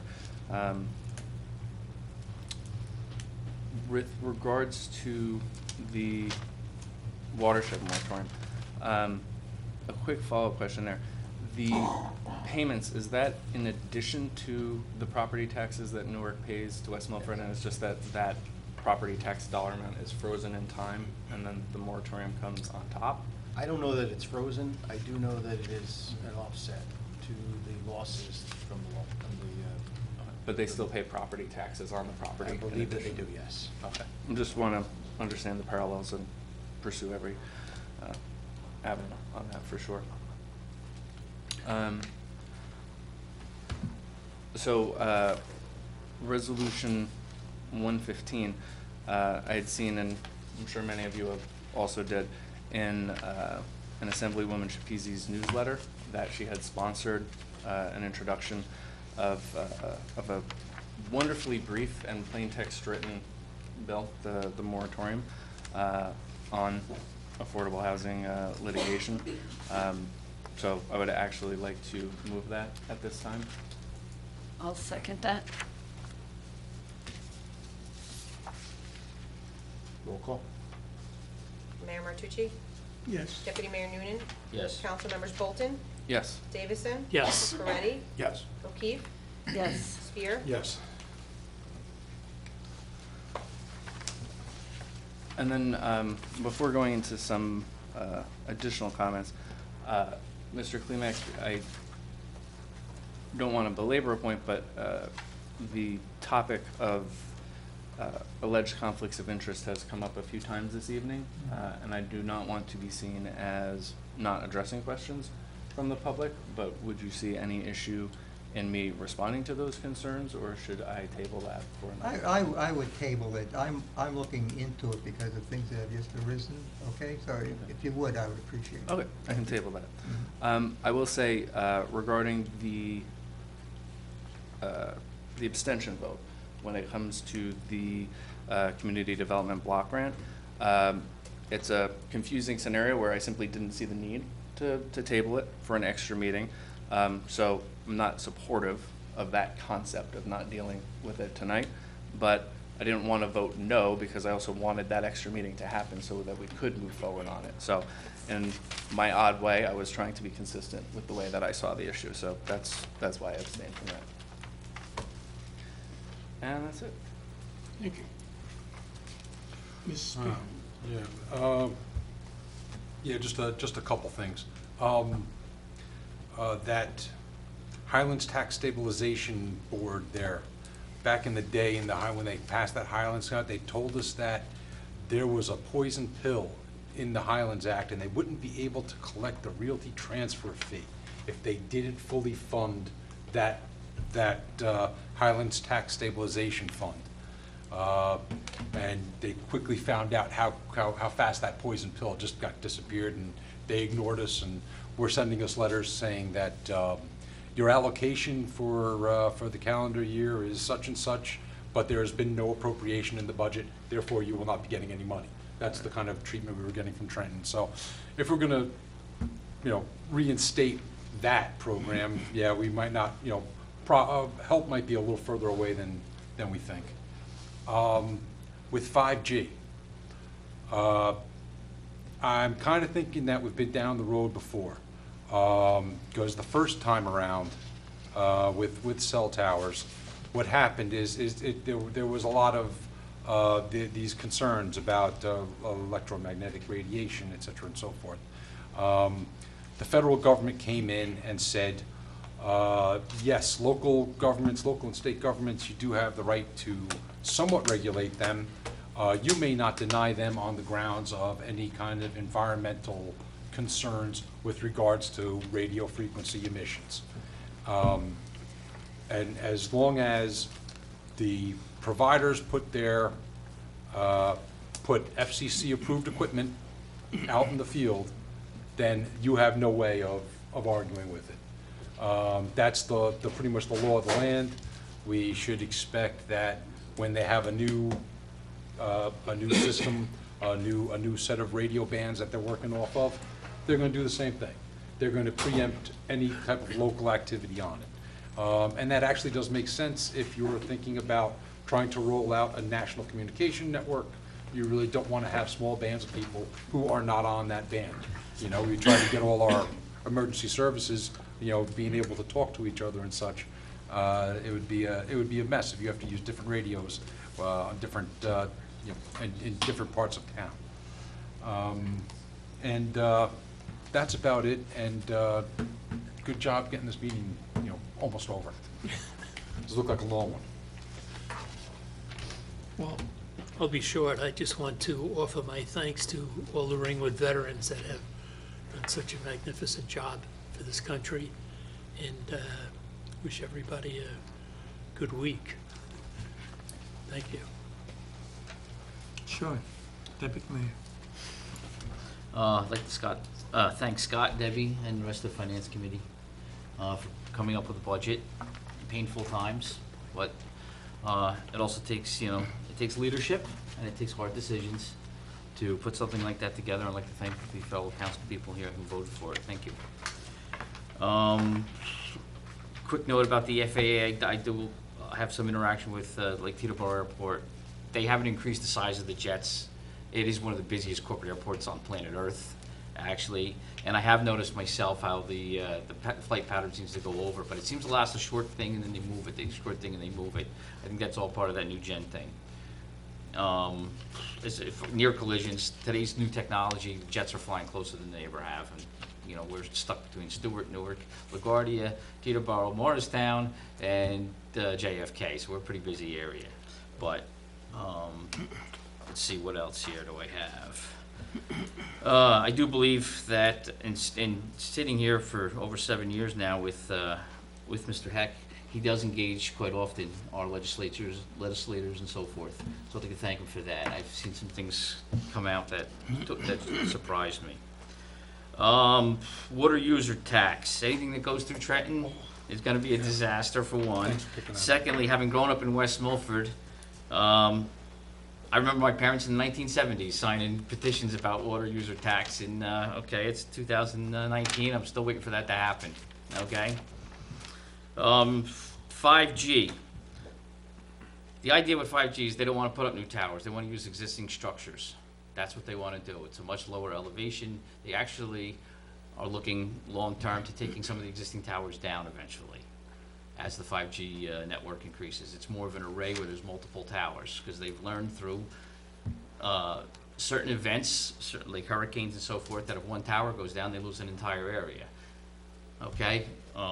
So and so forth. I'm sorry? Also on the 5G, it might be that we're not immediately economically feasible. We don't have enough users up here yet. It might be like Ringwood, like I'm still waiting for fiber optic. Correct. Right? And correct. Never seem to show. They're going to go to the highest population densities down in the more urban areas. Their way out. Yes, exactly. I've been around my wireless for decades. So that's what they're going. Didn't do any damage to you. No, it hasn't. That's what the idea is. They're gonna be on buildings, they're gonna be on light poles, flag poles, and it's a smaller technology, you know, everything's miniaturization now. And we have the fiber optic. I mean, there's fiber optic in the streets here, it's just not engaged where we can get, you know, internet service. As far as that, I would like to thank all the veterans. Think of people in your family on this Memorial Day. Pause, and it's not just a day to party; it's a day to for reflection. And it's for me, I'm wearing my father-in-law's pin.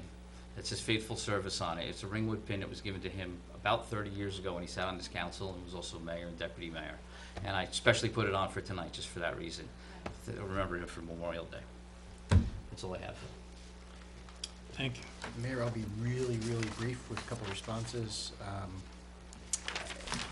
Regarding the contract we had with Verizon a couple years ago, 3 years ago. 3 years ago, there was very early technology. And I did say it appears, based upon the FCC rules, that in the right-of-way, there's very little that we can do about it. And what I did recommend was we put into a contract, if we're gonna have a contract, that you have to get approvals before you move forward, so that we would know. So that 60-day clause that Ms. Sincero is referring to, there's already a contract now that says you have to get approvals, which means the 60 days goes out the window. And I felt that because we had very little control and I didn't know all that much about it, Mr. Klimek and I wrote a contract with him that says if in fact you do that, you will agree to go through the process, go through the planning. And so that document does say that. That's from 3 years ago. And that was really early on. I think there's nothing in that document that says 5G, actually. I think they talk about, you see the similar characteristics of what 5G is, but it's not. Back then, that was, we felt like we needed to get something in there to control as best we could. They talked about a canister on top of the pole. Right, correct. So that's why that was, and you know, folks, you can take one sentence out of an entire 20-minute presentation and say, this is what you said. And I think that's a little unfair. I think you have to look at the whole presentation in total and say, this is, yes, Verizon was calling us repeatedly to get this thing done, probably because they want to get ahead of, I don't know, T-Mobile, whatever the case may be. But that being said, I think we wrote a contract, and if you want to amend that, we could certainly try, but we right now have a contract that says they have to come to us, and I don't think that that's something that's a bad thing. And like all those other applications that came to me, I routed it to the planning board, because the first thing that happens, I don't know enough about it, I send it to the attorney, I send it to the planning board, and I send it to our engineer. And that's what's going to continue. So I also, let's see if there's anything else. I think you answered most of the questions. I will send you, Jim was kind enough to send his words, but it was like 4:30 this afternoon, and I didn't have a chance to forward it all to you guys before the meeting. I will send you his words. He has very specific citations about the consent decree. I work with Jim. He often corresponds with me. And I think, I'm not going to talk about the CBCG stuff.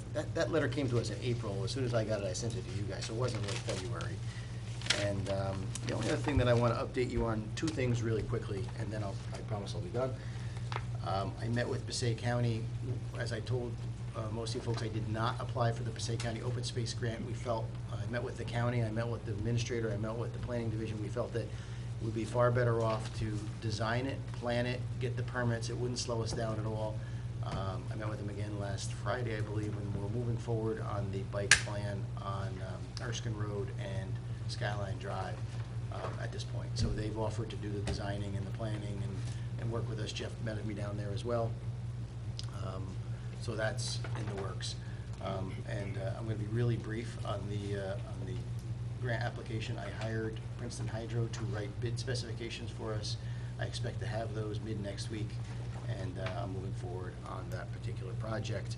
And for the speaker that got up, the only thing that my requirements were is I expanded, rather than have it lake specific, I expanded it to all the lake associations. I can go to the private lakes and ask them to participate later. I mean, the private ownership lakes, but it specifically in the bid specs, Clea, Slapoa, Erskine, Lake Raconda, because our storm drain drains to those particular lakes. We could expand it to other lakes that are privately owned if in fact we need to, but that's just the update, and I will, as I have see more coming, I will advise all of you folks. So, and that's all I have, Mayor. Okay. I just got two things. One, I'm very happy we passed the budget. It was,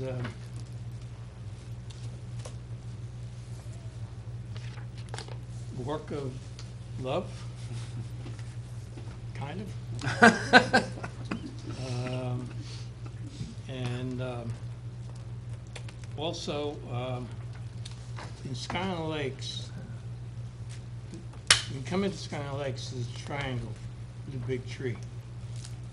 Back in 1968, the Women's Club, along with money from the federal government, put a Vietnam memorial for James Perron.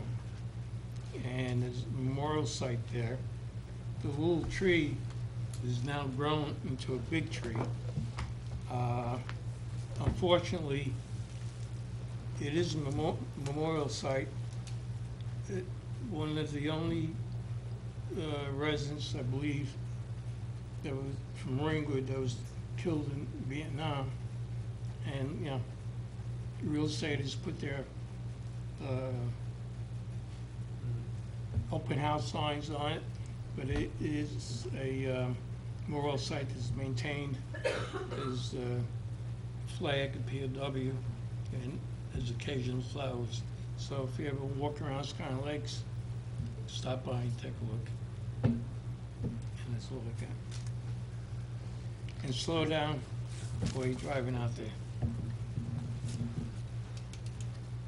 Two quick follows, follow-ups, a brief interruption. So regarding that 60-day notice, though, so you gave us a lot of information with Verizon, the contract and everything. We haven't gotten any notices in the last 60 days of work that they wanted to do. No. I've never gotten anything from Verizon on that contract. I don't think they know what radio frequencies 5G is gonna be carried on. Right, there's a sub 6 gigahertz, and then there's 2 bands up in the 30s, and they're not quite sure, and that hasn't been done yet. We're a ways away. Well, actually, no, they can crank out radios pretty quick, but we got some steps. But still, they would have to let And us they're know not coming to before putting it in. Ringwood. They're not coming to Ringwood. I'd love to see I'm fiber optic gonna first. put antennas all up and down Hoboken, you know, well before I get here. No, and they need it there. Yes. And just speaking of taking one Yes. sentence from a I'm sorry. you had mentioned taking one sentence from our presentation, and I'd be remiss if I didn't call out the shared service revenue slide, because I think that a little bit of a shock and awe moment about comparing the amount of revenue that we get from that to 1 1/3 Fieldstones, like it's a huge amount and it's really impressive.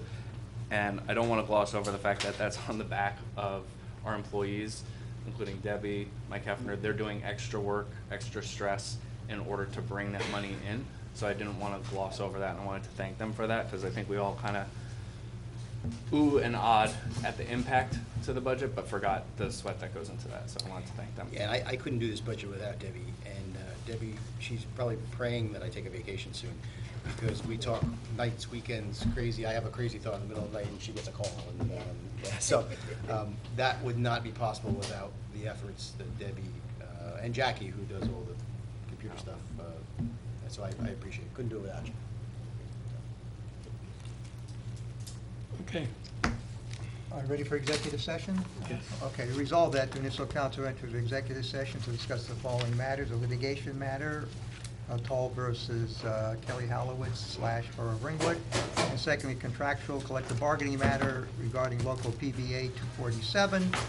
Resolve that ministry maintain and be available for public inspection upon the conclusion of the matters. The public is advised that when the municipal council returns from the executive session, may take formal action on any matter discussed therein, or formal action on any other matter. Motion. So moved. Second? Roll call.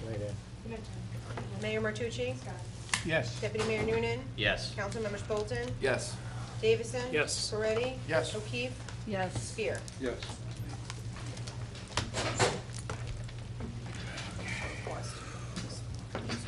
What do you want me to do? Mike's up? Nicole, you want to do that too? Sure.